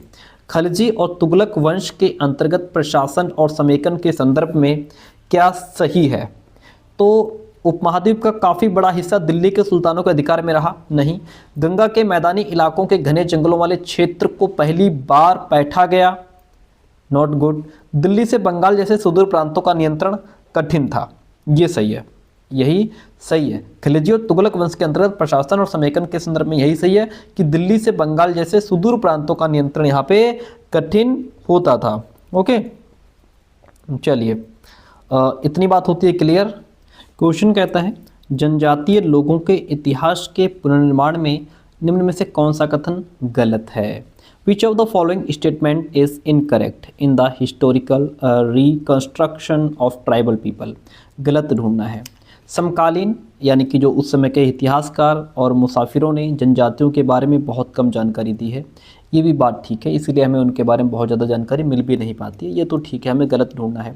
अधिकांश जनजातीय समूहों ने लिखित दस्तावेज रखा है, ये गलत है क्योंकि बहुत कम जानकारी मिल पाती है, क्योंकि हमें लिखित दस्तावेज नहीं मिल पाता है, ये गलत है। जनजातीय लोगों ने समृद्ध रीति रिवाजों और मौखिक परंपराओं का संरक्षण किया, ये भी ठीक है। जनजातीय समाज अपने विविध किस्म की ज़रूरतों के लिए एक दूसरे पर निर्भर भी रहा, ये भी सही है। देखिए, जनजातियों में समृद्ध रीति रिवाज, मौखिक परंपराएं, परस्पर आत्मनिर्भरता भी थी, जनजातीय पहचान, ये सब चीज़ें पाई जाती हैं, लेकिन अधिकांश जनजातीय समूहों में लिखित दस्तावेज नहीं पाए गए हैं, ठीक है। तो यहाँ पे क्या है, लिखित दस्तावेज रखा है, यही ऑप्शन यहाँ पे गलत हो जाएगा। क्वेश्चन कहता है 1857 के विद्रोह के बाद अंग्रेजों ने किस प्रकार भारत पर अपने नियंत्रण को समेकित किया, यानी कि how did the British consolidate their control over India after the revolt of 1857। तो इसमें हुआ ये कि ईस्ट इंडिया कंपनी के सारे अधिकार जो थे वो ब्रिटिश साम्राज्य के हाथ में सौंप करके, ठीक है, ताकि भारतीय मामलों को ज़्यादा बेहतर ढंग से संभाला जा सके, इस तरीके से उन्होंने अपने नियंत्रण, भारत पर अपने नियंत्रण को समेकित किया था। फर्स्ट ऑप्शन यहाँ पे राइट हो जाता है। आगे बढ़ेंगे, प्रश्न कहता है निम्नलिखित में से क्या प्रतिनिधि लोकतंत्र की विशेषता नहीं है? देखिए, प्रतिनिधि लोकतंत्र को प्रत्यक्ष लोकतंत्र और प्रतिनिधि सरकार भी कहा जाता है, ठीक है। और इसमें क्या होगा कि जनता की निर्णय निर्माण की प्रक्रिया में प्रत्यक्ष सहभागिता, ये प्रतिनिधि लोकतंत्र की विशेषता नहीं है। यहाँ पे मतदान के द्वारा प्रतिनिधि का चुनाव होता है, प्रतिनिधियों के हाथ में निर्णय निर्माण की प्रक्रिया होती है, जनता को मतदान का अधिकार, ये सभी प्रतिनिधि लोकतंत्र की विशेषताएं हैं। लेकिन जनता की निर्णय निर्माण की प्रक्रिया में प्रत्यक्ष सहभागिता, ये प्रतिनिधि लोकतंत्र की विशेषता नहीं है। ऑप्शन नंबर 3 राइट हो जाएगा। भारत के किस क्षेत्र को छोटा तिब्बत कहा गया है? लद्दाख को छोटा तिब्बत कहा गया है। लद्दाख के बारे में जो पॉलिटी है, क्लास 6 की पॉलिटी है, उसमें जो फर्स्ट चैप्टर है, क्लास 6 की पॉलिटी में फर्स्ट चैप्टर में ही इसका आंसर दिया हुआ है, हमने पढ़ा भी था। क्वेश्चन कहता है कि भारत में अपील प्रणाली या पौनर्वादिक प्रणाली किसे कहते हैं? देखिए, जो अपील प्रणाली है, what is the appellate system in India? Appellate system in India का मतलब होता है निचले न्यायालय के आदेश के खिलाफ उच्च न्यायालय में अपील का प्रावधान। देखिए, भारत में आपको हमने बताया था कि इंटीग्रेटेड व्यवस्था है, एकीकृत। कैसी है? एकीकृत न्यायपालिका की स्थापना की गई है। सभी जितने भी अधीनस्थ न्यायालयों पर क्या है कि सर्वोच्च न्यायालय का कंट्रोल है, सर्वोच्च न्यायालय का नियंत्रण है। अगर कोई व्यक्ति उसको लगता है कि वो निचली अदालतों के निर्णय से सेटिस्फाई नहीं है, तो वो उच्च न्यायालय या सर्वोच्च न्यायालय में अपील कर सकता है। ठीक है, इसी को भारत में अपील प्रणाली या पौनर्वादिक प्रणाली कहा जाता है। देखिए, आप ये तो अच्छे तरीके से जानते हैं कि निचली न्यायालय में अगर आप उससे सेटिस्फाई नहीं है तो आप हाई कोर्ट, सुप्रीम कोर्ट जा सकते हैं। लेकिन यहाँ पे शब्दों के माध्यम से हो सकता है इसका आंसर आप गलत कर दें। तो अपील प्रणाली का मतलब है कि आप निचली अदालत से अगर सेटिस्फाई नहीं है तो ऊंची अदालत में आप जा सकते हैं, यही अपील प्रणाली है। और इसको हमने पढ़ा भी है बड़े अच्छे ढंग से। अगला क्वेश्चन आपके सामने है जो कि कहता है कि निम्नलिखित में से कौन सा प्रायद्वीपीय पठार का लक्षण नहीं है? कौन है भाई? देखिए, यह उत्तरी मैदानों के दक्षिण में स्थित है, यह तो प्रायद्वीपीय पठार का लक्षण है। इसके उत्तर पश्चिम में अरावली श्रृंखला स्थित है, ये भी ठीक है। यहाँ कोयला एवं लौह अयस्क जैसे खनिजों की प्रचुरता है, यह भी राइट है। इस पठार पर पश्चिम की ओर बहने वाली महानदी और कृष्णा नदियाँ मौजूद हैं या नदियाँ उपलब्ध हैं। ये क्या है? ये प्रायद्वीपीय पठार का लक्षण नहीं है। ठीक है, तो कौन सा नहीं है? ऑप्शन नंबर 4 जो है प्रायद्वीपीय पठार का लक्षण नहीं है। ठीक है, चलिए आगे बढ़ते हैं। कौन सा कथन अफ्रीका के बारे में सही है? Which of the following statements about Africa is correct? देखिए, अफ्रीका का बहुत बड़ा भाग दक्षिणी गोलार्ध में स्थित है, नहीं। यही एक ऐसा महाद्वीप है जिससे होकर कर्क रेखा, विषुवत रेखा, मकर रेखाएं गुजरती हैं। ये ऑप्शन सही है, हमने आपको उसमें दिखाया भी था, जो बड़े वाला मैप था महाद्वीपों वाला जिसमें 7 महाद्वीप दिखाए गए थे, उसमें हमने आपको बताया था अफ्रीका ही एक ऐसा महाद्वीप है जिससे होकर के क्या है, जिससे होकर कर्क रेखा और विषुवत रेखा, मकर रेखाएं गुजरती हैं। और एक बात और ध्यान रखिएगा, अफ्रीका विश्व का दूसरा सबसे बड़ा महाद्वीप है। ठीक है, और अफ्रीका के इधर ईस्ट है ना, इधर पूरब में हिंद महासागर, और पश्चिम में अटलांटिक महासागर स्थित है। किसके? अफ्रीका के। ओके, चलिए आगे बढ़ते हैं। अगला प्रश्न आपके सामने है, भारत के दक्षिणी भागों विशेषकर तमिलनाडु और आंध्र प्रदेश में शरद ऋतु में बारिश होती है, ऐसा क्यों है? शरद ऋतु में बारिश यहाँ पे इसलिए होती है क्योंकि यहाँ पवन जो है वो अरब सागर से बंगाल की खाड़ी की ओर बहती है। भारत के तमिलनाडु और आंध्र प्रदेश राज्यों में शरद ऋतु में बारिश जो है वो लौटते हुए मानसून, ध्यान दीजिए किसकी वजह से? लौटते हुए मानसून या उत्तरी पूर्वी मानसून के कारण होती है। ये जो मानसून है वो पवन के द्वारा, किसके द्वारा? पवन के द्वारा अरब सागर से बंगाल की खाड़ी की ओर प्रवाहित होता है। इसलिए सेकंड वन ऑप्शन इसमें आपका राइट हो जाएगा। बहुत बेहतरीन क्वेश्चन है आपके सामने। जन स्वास्थ्य के क्षेत्र में कोस्टा रिका उपागम किसे कहा गया है? कोस्टा रिका उपागम किसे कहा गया है? तो देखिए, कोस्टा रिका उपागम का मतलब है सैन्य बल न रखना, यानी कि सैनिक बल न रखना या सैनिक न रखना, ताकि जन स्वास्थ्य पर ज़्यादा खर्च किया जा सके। यानी कि जो पैसा सैनिकों पर खर्च किया जाना है, जो सेना पर खर्च किया जाना है, वो पैसा हमारा बचे और हम अपने लोगों को स्वास्थ्य पर वो पैसा हम खर्च कर सकें। आपको समझाते हैं। देखिए कोस्टा रिका की सरकार जो है वो अपने सभी सिटीजन्स को सुरक्षित एक बढ़िया पीने के लिए पानी, रहने के लिए बढ़िया घर, स्वच्छता और पोषण जैसी सभी बुनियादी सुविधाएं प्रदान करती है।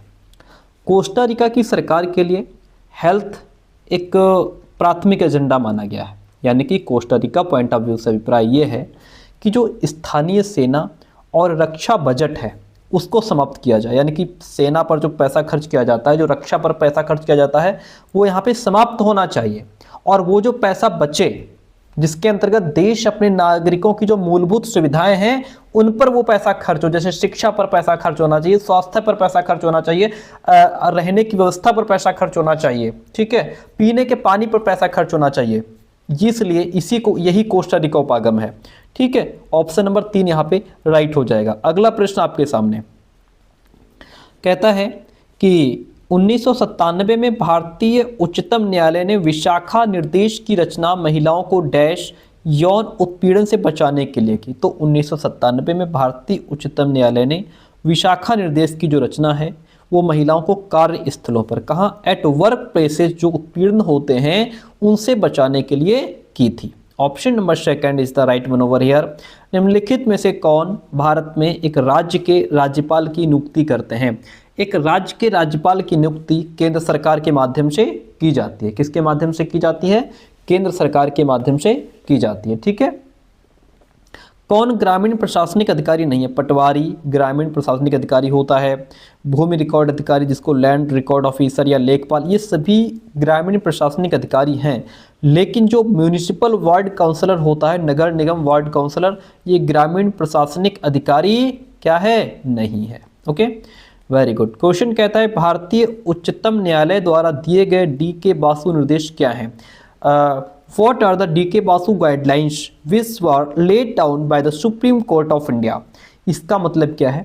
गिरफ्तारी, नज़रबंदी और पूछताछ के दौरान पुलिस के द्वारा पालन की जाने वाली प्रक्रियाओं से जुड़े निर्देश D.K. बासु निर्देश कहलाते हैं। इतनी बात होती है क्लियर। वन अधिकार अधिनियम, वन अधिकार कानून 2006 अपने शीर्षक में कौन सी श्रेणी के अधिकारों को स्वीकारता है? यानी कि the forest rights act 2006 in its title recognises the rights of which category? तो देखिए ये है आपका शेड्यूल्ड ट्राइब्स, यानी कि अनुसूचित जनजातियां श्रेणी के अधिकारों को एक्सेप्ट करता है। वन अधिकार अधिनियम 2006 की अगर हम बात करें तो इसको अनुसूचित जनजाति अधिनियम या जनजातीय भूमि अधिनियम या आदिवासी अधिकार अधिनियम के नामों से भी इसको जाना जाता है, ठीक है। ये कानून अपने टाइटल में अनुसूचित जनजातियों श्रेणी के अधिकारों को एक्सेप्ट करता है। ये कानून इन समुदायों को, ये जो अनुसूचित जनजातियां हैं, इन समुदायों को जो वन की या जंगल की जो भूमि है उस पर अधिकार की मान्यता देता है कि आपका उस पर अधिकार है। जिन वन भूमियों पर वो पीढ़ियों से रहते आए हैं उनका उस पर अधिकार है। द्वितीयक स्रोत का एक उदाहरण भारत का संविधान प्राथमिक स्रोत का उदाहरण है। जनगणना रिपोर्ट प्राथमिक स्रोत का उदाहरण है। जन्म एवं मृत्यु के पंजीकरण रिकॉर्ड प्राथमिक स्रोत के उदाहरण है। हमारे अतीत कक्षा 6 के लिए एनसीईआरटी की इतिहास की पाठ्यपुस्तक द्वितीयक स्रोत का उदाहरण माना जाएगा। चलिए क्वेश्चन कहता है कि नीचे दिए गए कथन पर विचार करें। परीक्षाएं तंत्र की सुविधा के लिए निर्मित कृत्रिम परिस्थितियां हैं, न कि व्यक्तिगत शिक्षार्थी के लिए। बात तो ठीक लग रही है, सही है। स्मृति परीक्षण से दूर दक्षताओं के परीक्षण पर जोर के रूप में बदलाव सामाजिक विज्ञान की कक्षाओं में तनाव को कम करेगा। ये भी सही है। इसमें दोनों ही स्टेटमेंट, दोनों कथन ए और बी राइट हो जाते हैं। दोबारा पढ़ो। कहता है परीक्षाएं तंत्र की सुविधा के लिए, यानी कि examinations are artificial situations created for the convenience of the system and not for the individual learner. ठीक है, ये कृत्रिम परिस्थितियां हैं, सुविधाओं के लिए निर्मित कृत्रिम परिस्थितियां हैं, ना कि व्यक्तिगत शिक्षार्थी के लिए। सही है, ठीक है। स्मृति परीक्षण से दूर, यानी कि अ shift in emphasises on testing competencies and away from memory would reduce stress in social science classrooms। ये भी बिल्कुल बेस्ट है। दोनों कथन और भी हमारे राइट हो जाते हैं। अगला प्रश्न कहता है सामाजिक विज्ञान के अध्यापक यानी टीचर का मुख्य उद्देश्य क्या होना चाहिए? इनका मुख्य उद्देश्य होना चाहिए सभी तत्व जो समाज का निर्माण करते हैं उनके बीच के संबंध का बोध कराना, यानी कि जो भी तत्व हैं, जो भी एलिमेंट्स हैं जो समाज को क्रिएट करते हैं, डेवलप करते हैं, उनका आपस में क्या संबंध है, उनकी जानकारी देना। To develop an awareness of connections between all elements that shape society. Very good, बढ़िया ऑप्शन है। इसी तरीके के क्वेश्चंस आपको पेडागोजी में मिलेंगे, पेडागोजी के क्वेश्चंस हैं।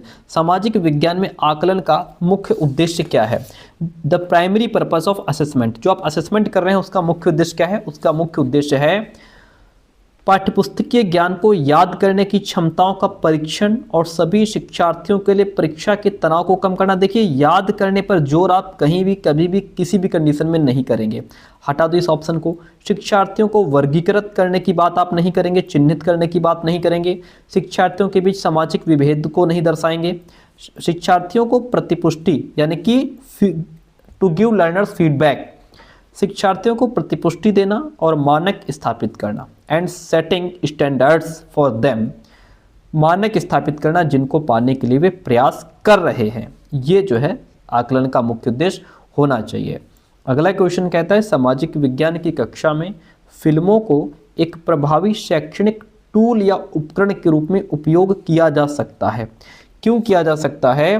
क्योंकि जो फिल्में हैं वो कक्षा के भीतर बाहरी दुनिया को ला सकती हैं। बात तो ठीक है, कक्षा के भीतर हम बाहरी दुनिया को फिल्मों के माध्यम से ला सकते हैं, एक्चुअल में तो ला नहीं सकते। ठीक है, अच्छा ऑप्शन है। फिल्में अनदेखे और अनसुने संदर्भों को खोजने की शक्ति से प्रेरित करते हैं। ये भी ठीक है, जो हमने चीज़ें नहीं देखी हैं, जो नहीं सुनी है, वो भी हमारे सामने आ जाती हैं। फिल्में ऐसी कहानियों, संवादों और छवियों को सामने लाती हैं जो जीवन में हमसे दूर हो सकती हैं। बात ये भी ठीक है। फिल्में एक वस्तुनिष्ठ माध्यम है जो छात्रों को एक ही तरीके से अपने विचार प्रस्तुत करने के लिए प्रोत्साहित करते हैं। एक ही तरीके से नहीं, अलग अलग तरीके से अपने विचार प्रस्तुत करने के लिए प्रोत्साहित करती हैं। डी कट जाएगा, ए बी सी ऑप्शन सही है। इसमें क्या हो जाएगा? ए बी सी ऑप्शन जो है वह राइट हो जाएगा। अगला क्वेश्चन लीजिए, कक्षा में मानचित्र के प्रयोग के संदर्भ में निम्नलिखित कथन में सही कौन सा है? अगर आप मानचित्र का प्रयोग कर रहे हैं, मानचित्र एक सामाजिक राजनीतिक निर्मित है। ठीक है, चिरकाल से उत्तर को सदा सभी सामाजिक राजनीतिक संदर्भों में मानचित्र के में ऊपर दर्शाया गया है। किसको? उत्तर को। बिल्कुल सही बात है। ऐसे ये उत्तर होता है, ये दक्षिण होता है, ये आपका पूरब होता है, ये पश्चिम होता है। ठीक है, मानचित्र एक त्रिआयामी साधन है जबकि हम एक दो आयामी दुनिया में रहते हैं। ठीक लग रहा है ऑप्शन? सही है। शिक्षार्थियों में समय की अवधारणा को विकसित करने के लिए मानचित्र एक सहायक सामग्री है। सिर्फ समय की अवधारणा को विकसित करने के लिए, ऐसा तो नहीं है। ए बी सी राइट हो जाएगा। क्या हो जाएगा? ए बी सी ऑप्शन जो है वो यहाँ पे राइट हो जाता है। Very good. अब बढ़ते हैं हम नेक्स्ट प्रश्न की तरफ। क्वेश्चन कहता है कि शिक्षार्थियों के जीवन से अधिगम को जोड़ने के प्रयास में, यानी कि शिक्षार्थियों के जीवन से जो लर्निंग है उसको एक्चुअल लाइफ से जोड़ने के प्रयास में सामाजिक विज्ञान के टीचर को क्या करना चाहिए? सामाजिक विज्ञान के टीचर को चाहिए कि वो विषय वस्तु में विविध यानी अनेक सांस्कृतिक दृष्टिकोणों को इरादतन यानी कि जानबूझकर और सुस्पष्ट शामिल करे। यानी कि अगर हमें लर्निंग को वास्तविक जीवन से जोड़ना है तो जो अलग अलग प्रकार के सांस्कृतिक दृष्टिकोण हैं उसको हम जानबूझ करके टॉपिक में इंक्लूड कर दें। ठीक है, राइट हो जाता है। सही है। कक्षा में शिक्षार्थियों को उनके निजी एवं पारिवारिक संदर्भ से चिन्हित कर, देखिए चिन्हित करना एक निगेटिव पॉइंट में आ जाता है। इसको हम चिन्हित नहीं करेंगे, पॉइंट आउट नहीं करेंगे, इसको हटा दो। शिक्षार्थियों को, इसको हटा दिया। शिक्षार्थियों को अपने उदाहरणों एवं अनुभवों को कक्षा में साझा करने के लिए मौका दें। देखिए, जहाँ भी हम बच्चे को मौका देंगे, जहाँ बच्चा एक्टिव होगा, जहाँ बच्चे को प्रोत्साहित करेंगे, वो ऑप्शन हमेशा पॉजिटिव होगा। ए और सी ऑप्शन इसमें राइट हो जाता है। क्या हो जाता है? ए और सी यहाँ पे सही हो जाते हैं। अगला प्रश्न कहता है इतिहास पढ़ाते वक्त वंशावली चार्ट का प्रयोग होता है। While teaching history genealogy chart is used to, इसका जो यूज़ है, इसका प्रयोग है, वो किसी साम्राज्य या वंश के वर्धन एवं विकास को चित्रित करने के लिए किया जाता है कि किसी साम्राज्य का वंश कैसे बढ़ा, उसका वर्धन कैसे हुआ, इसको चित्रित करने के लिए किया जाता है वंशावली चार्ट। ठीक है। अनुक्रम एवं प्रकार्यात्मक संबंधों को दिखाने के लिए भी होता है। Show sequence and functional relationships को दिखाने के लिए भी होता है।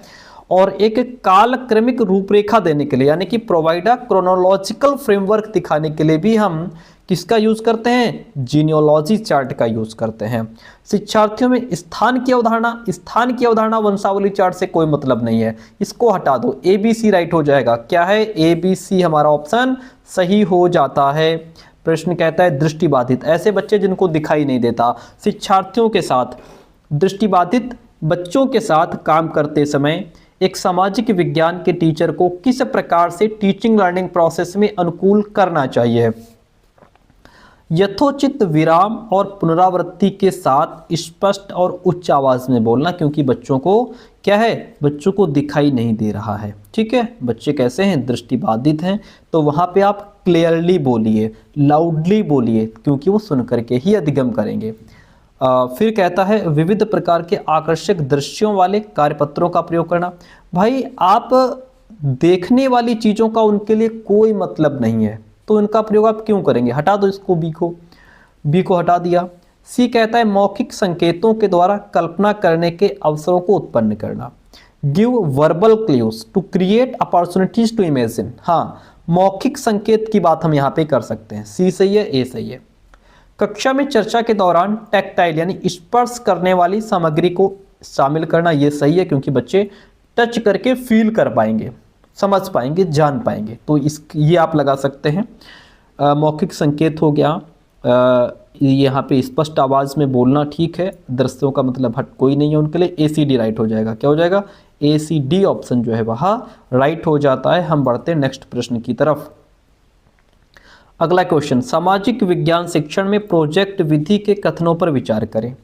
हमें प्रोजेक्ट विधि के कथन पर क्या करना है, विचार करना है। यह उपयोगितावादी दृष्टिकोण से प्रेरित है। It is inspired by pragmatic perspective. ठीक है, यह शिक्षार्थियों को खोजी बनाता है। ठीक है, प्रोजेक्ट मेथड में बच्चा करके सीखता है, तो बच्चा इससे डिस्कवरर बन जाता है, ये भी ठीक है। यह पूर्ण रूप में एक शिक्षक केंद्रित विधि नहीं, यह शिक्षार्थी केंद्रित है भैया। ठीक है, ए भी ठीक है, सी हटा दो। यह स्वनिर्देशित क्रियाकलापों के द्वारा अधिगम को मानती है। इसमें बच्चा क्या करता है, इसमें बच्चा सेल्फ डायरेक्टेड होता है, तो ए और ABD हो जाएगा। क्या हो जाएगा, ABD सही है, ABD सही है। ठीक है, वेरी गुड। अगला प्रश्न लीजिए। कहता है अन्वेषण को इच्छुक रचनात्मक दृष्टिकोण से एक सामाजिक विज्ञान की शिक्षिका अपने शिक्षार्थियों को किस रूप में देखेगी। कहता है a social science teacher willing to inquire with a constructivist perspective would view the learners as. किस रूप में देखेगी शिक्षार्थियों को, टीचर किस रूप में देखेगी। सामाजिक प्रतिक्रियाओं में खोज करने को उत्सुक करना। जी हाँ, बिल्कुल, यहाँ पे बच्चा एक्टिव है, उत्सुक है। स्रोतों के आधार पर कल्पनाशील भी होना चाहिए बच्चा। समस्याओं के समाधान के सुझावों की कोशिश करने वाले भी होने चाहिए। विवादास्पद मुद्दों को उच्चतर शिक्षा के स्तर पर चर्चा करने के लिए स्थगित करने वाले, ये ऑप्शन ठीक नहीं है। ABC तीनों राइट हो जाते हैं, केवल ABC ऑप्शन जो है वो यहाँ पे क्या हो जाएगा, ABC राइट हो जाता है। बड़े बड़े प्रश्न हैं। अगला क्वेश्चन कहता है कि सामाजिक विज्ञान के पाठचर्या को अधिक समावेशी बनाने में निम्न में से कौन सहायक हो सकता है। सामाजिक विज्ञान का जो पाठ्यक्रम है, जो करिकुलम है, उसको अधिक समावेशी बनाना है, मोर इंक्लूसिव बनाना है, तो उसके लिए क्या होना चाहिए, उसके लिए पाठचर्या को जेंडर संबंधित मुद्दों से जोड़ देना चाहिए। ठीक है, कक्षा में एक रूप निर्देश एवं एक निश्चित शिक्षण शैली, निश्चित फिक्स्ड, अगर आप फिक्स्ड टीचिंग वे यूज करेंगे तो दैट इज नॉट गुड, हटा दो इसको। विभिन्न स्रोतों को शामिल करना, ये ठीक है, आप अलग अलग प्रकार के सोर्सेज को इंक्लूड कीजिए। ठीक है, ये सही है। और एक परीक्षा पत्र सभी शिक्षार्थियों के लिए, तो सिर्फ परीक्षा पत्र नॉट गुड, इसमें हो जाएगा A और C राइट है। ठीक है, A और C ऑप्शन जो है वहाँ आपका बेस्ट ऑप्शन हो जाता है। विद्यार्थियों को विवेचनात्मक होना क्यों सीखना चाहिए, यानी कि why should student learn to be critical. बच्चे क्रिटिकल क्यों हों, कमियों को इंगित करने के लिए नहीं, समाज में यथास्थिति बनाए रखने के लिए नहीं, ये समझने के लिए कि मुद्दे उनकी खुद की जिंदगी से कैसे जुड़े हैं।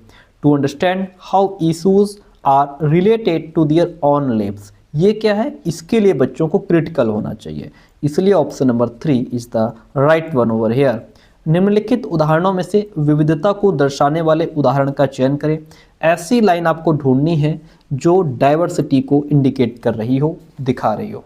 देखिए, सरोज को स्कूल जाने का मौका मिला जबकि निर्मला को स्कूल जाने का मौका नहीं मिला। ये विविधता नहीं है, ये इसको हम जेंडर रूढ़िवादिता कह सकते हैं। एलन एक गरीब परिवार से वास्ता रखता है जबकि साइमन का परिवार बहुत अमीर है। ये तो असमानता को दिखा रहा है। रघु सुरेश को फुटबॉल की टीम में शामिल नहीं करना चाहता है क्योंकि वह समाज के एक खास समुदाय से आता है। ये भी रूढ़िवादिता है। परितोष को बंगला अच्छी आती है, वहीं सुचिता हिंदी बोलता है। कोई हिंदी बोलता है, कोई बंगला बोलता है, कोई मराठी बोलता है। ठीक है, हमारे जो धर्म है वो अलग अलग हैं, सभ्यता संस्कृति अलग अलग है।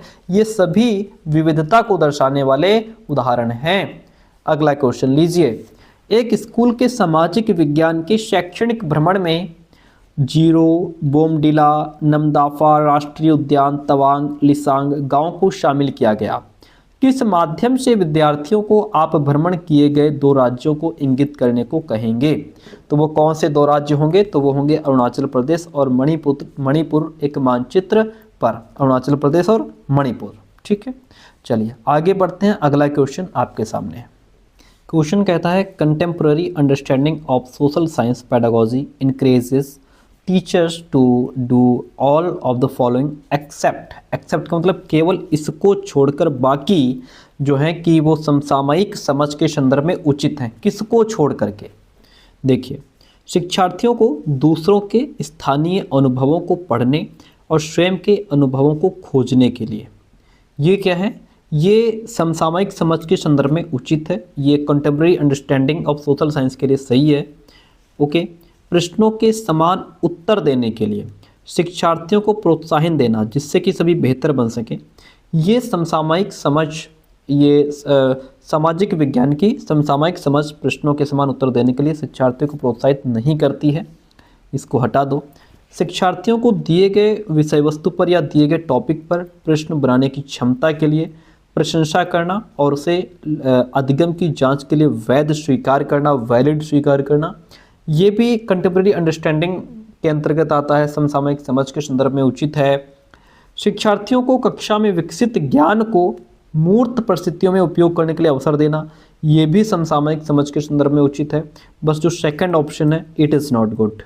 ठीक है, अगला प्रश्न, निम्नलिखित में से जेंडर रूढ़िवादिता का उदाहरण कौन सा नहीं है? देखिए, सिर्फ लड़कों को फुटबॉल टूर्नामेंट में भाग लेने के लिए प्रोत्साहित किया जाता है।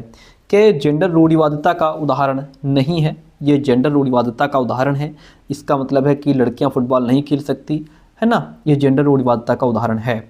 सिर्फ लड़कियों को कक्षा का बोर्ड सजाने के लिए कहा जाता है, लड़कों को क्यों नहीं कहा जाता? ठीक है, तो ये भी जेंडर रूढ़िवादिता का उदाहरण है। हालांकि लड़के कक्षागत चर्चा में दबदबा बनाने का प्रयास करते हैं, लेकिन लड़कियों एवं लड़कों दोनों की सहभागिता को प्रोत्साहित किया जाता है। जहाँ भी लड़कियाँ और लड़के दोनों की सहभागिता को स्वीकार किया जाएगा, वहाँ पे जेंडर रूढ़िवादिता नहीं होगी। ये जेंडर रूढ़िवादिता का उदाहरण नहीं है।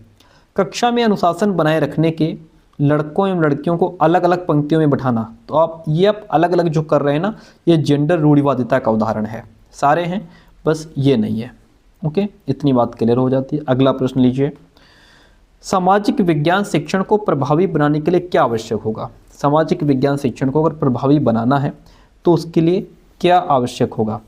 अतीत के सभी सांस्कृतिक प्रथाओं को बनाए रखना, कि जितने भी यानी कि जो भी पुरानी जो परंपराएं हैं उनको बनाए रखें। क्या इससे सामाजिक विज्ञान शिक्षण प्रभावी हो जाएगा? साहित्यिक स्रोतों का समालोचनात्मक विश्लेषण करना, चाहे वे कितने भी पुरानी हों। हाँ, जो साहित्यिक स्रोत हैं उनका समालोचनात्मक विश्लेषण होना चाहिए। बी ऑप्शन ठीक है। और उसके बाद सभी गैर शाब्दिक स्रोतों का निष्कासन करना, यानी कि डिस्कार्ड कर दिया जाए, all sources which are non textual, ये भी ठीक नहीं है। स्रोतों के एंगुलेशन यानी त्रिकोणीयन को प्रमुखता देना, ये भी ठीक है। तो यहाँ पे ऑप्शन आपका बी एंड डी राइट हो जाएगा। क्या हो जाएगा?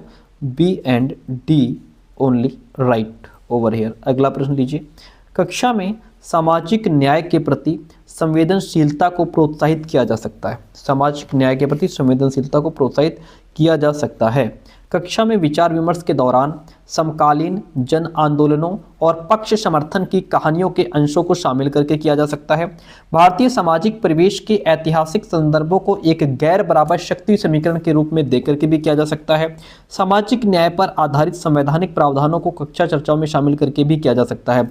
कक्षा के दोषी बच्चों को तुरंत शारीरिक दंड देकर, ये कौन सी बात हुई, दंड देकर नहीं, ए बी सी तीनों राइट हो जाते हैं। ठीक है, इसमें क्या हो जाएगा हमारा, ए बी सी तीनों राइट हो जाते हैं। अगला प्रश्न लीजिए, 86 नंबर क्वेश्चन कहता है, क्या कहता है क्वेश्चन कि इतिहास शिक्षण शास्त्र प्रयास करेगा कि pedagogy of history would try to, क्या प्रयास करेगा, ये प्रयास करेगा इतिहास का निर्माण स्रोतों पर आधारित होता है, यानी कि construct history on the basis of sources. ठीक है, और इतिहास सामाजिक प्रक्रियाओं में निरंतरता और बदलाव को खोजे। Trace continuity and change in the social processes in history, ये भी ठीक है। इतिहास व्याख्यानों के विभेदों से संलग्न हो और प्रमुख समुदाय के विचारों को अनुमोदित करे, ये तो नॉट गुड। इतिहास घटनाओं को एक काल विशेष के सामाजिक राजनीतिक संदर्भों में रख करके देखे, ये ठीक है, यानी कि ए बी डी राइट हो जाएगा। इसमें क्या हो जाएगा, ए बी डी जो है वह राइट हो जाता है। अगला प्रश्न लेते हैं 87 नंबर, धीरे धीरे क्लास हमारी एंड हो जाएगी। प्रदूषण रहित हवा का अधिकार भारत में किस मौलिक अधिकार के भाग के रूप में स्वीकारा गया है? प्रदूषण रहित जो हवा का अधिकार है, ये हमारा जीवन के अधिकार के अंतर्गत इसको इंक्लूड किया गया है। ठीक है, सर्वोच्च न्यायालय ने जो है कि AIR 1987 SC 1086 के बाद में संविधान के अनुच्छेद 21 की व्याख्या की कि प्रत्येक व्यक्ति को प्रदूषण मुक्त वातावरण में जीवन जीने का मौलिक अधिकार है। ठीक है, ये हमने NCERT में पढ़ा है। भारत का वर्णन करने के लिए विविधता में एकता मुहावरे का जो निर्माण है वो पंडित जवाहरलाल नेहरू ने किया था। इन्होंने कहा था कि विविधता में एकता है। लोकसभा में कितने सदस्य मनोनीत होते हैं, ना कि मतदान द्वारा चुन करके आते हैं? तो लोकसभा में कितने सदस्य मनोनीत होते हैं भैया?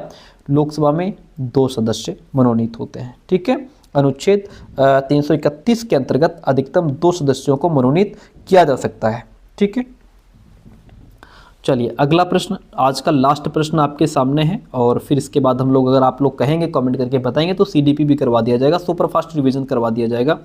2006 में नेपाल में सरकार का रूप राजतंत्र से बदल करके क्या हो गया था? राजतंत्र से बदल करके लोकतंत्र हो गया था सर। क्या हो गया था? लोकतंत्र हो गया था। ठीक है, इसके बाद आगे इंग्लिश शुरू हो। तो आज हमने 2 PYQ यानी कि 2 क्वेश्चन पेपर को सॉल्व किया, 60 + 60 करके 120 प्रश्न हल किए हैं।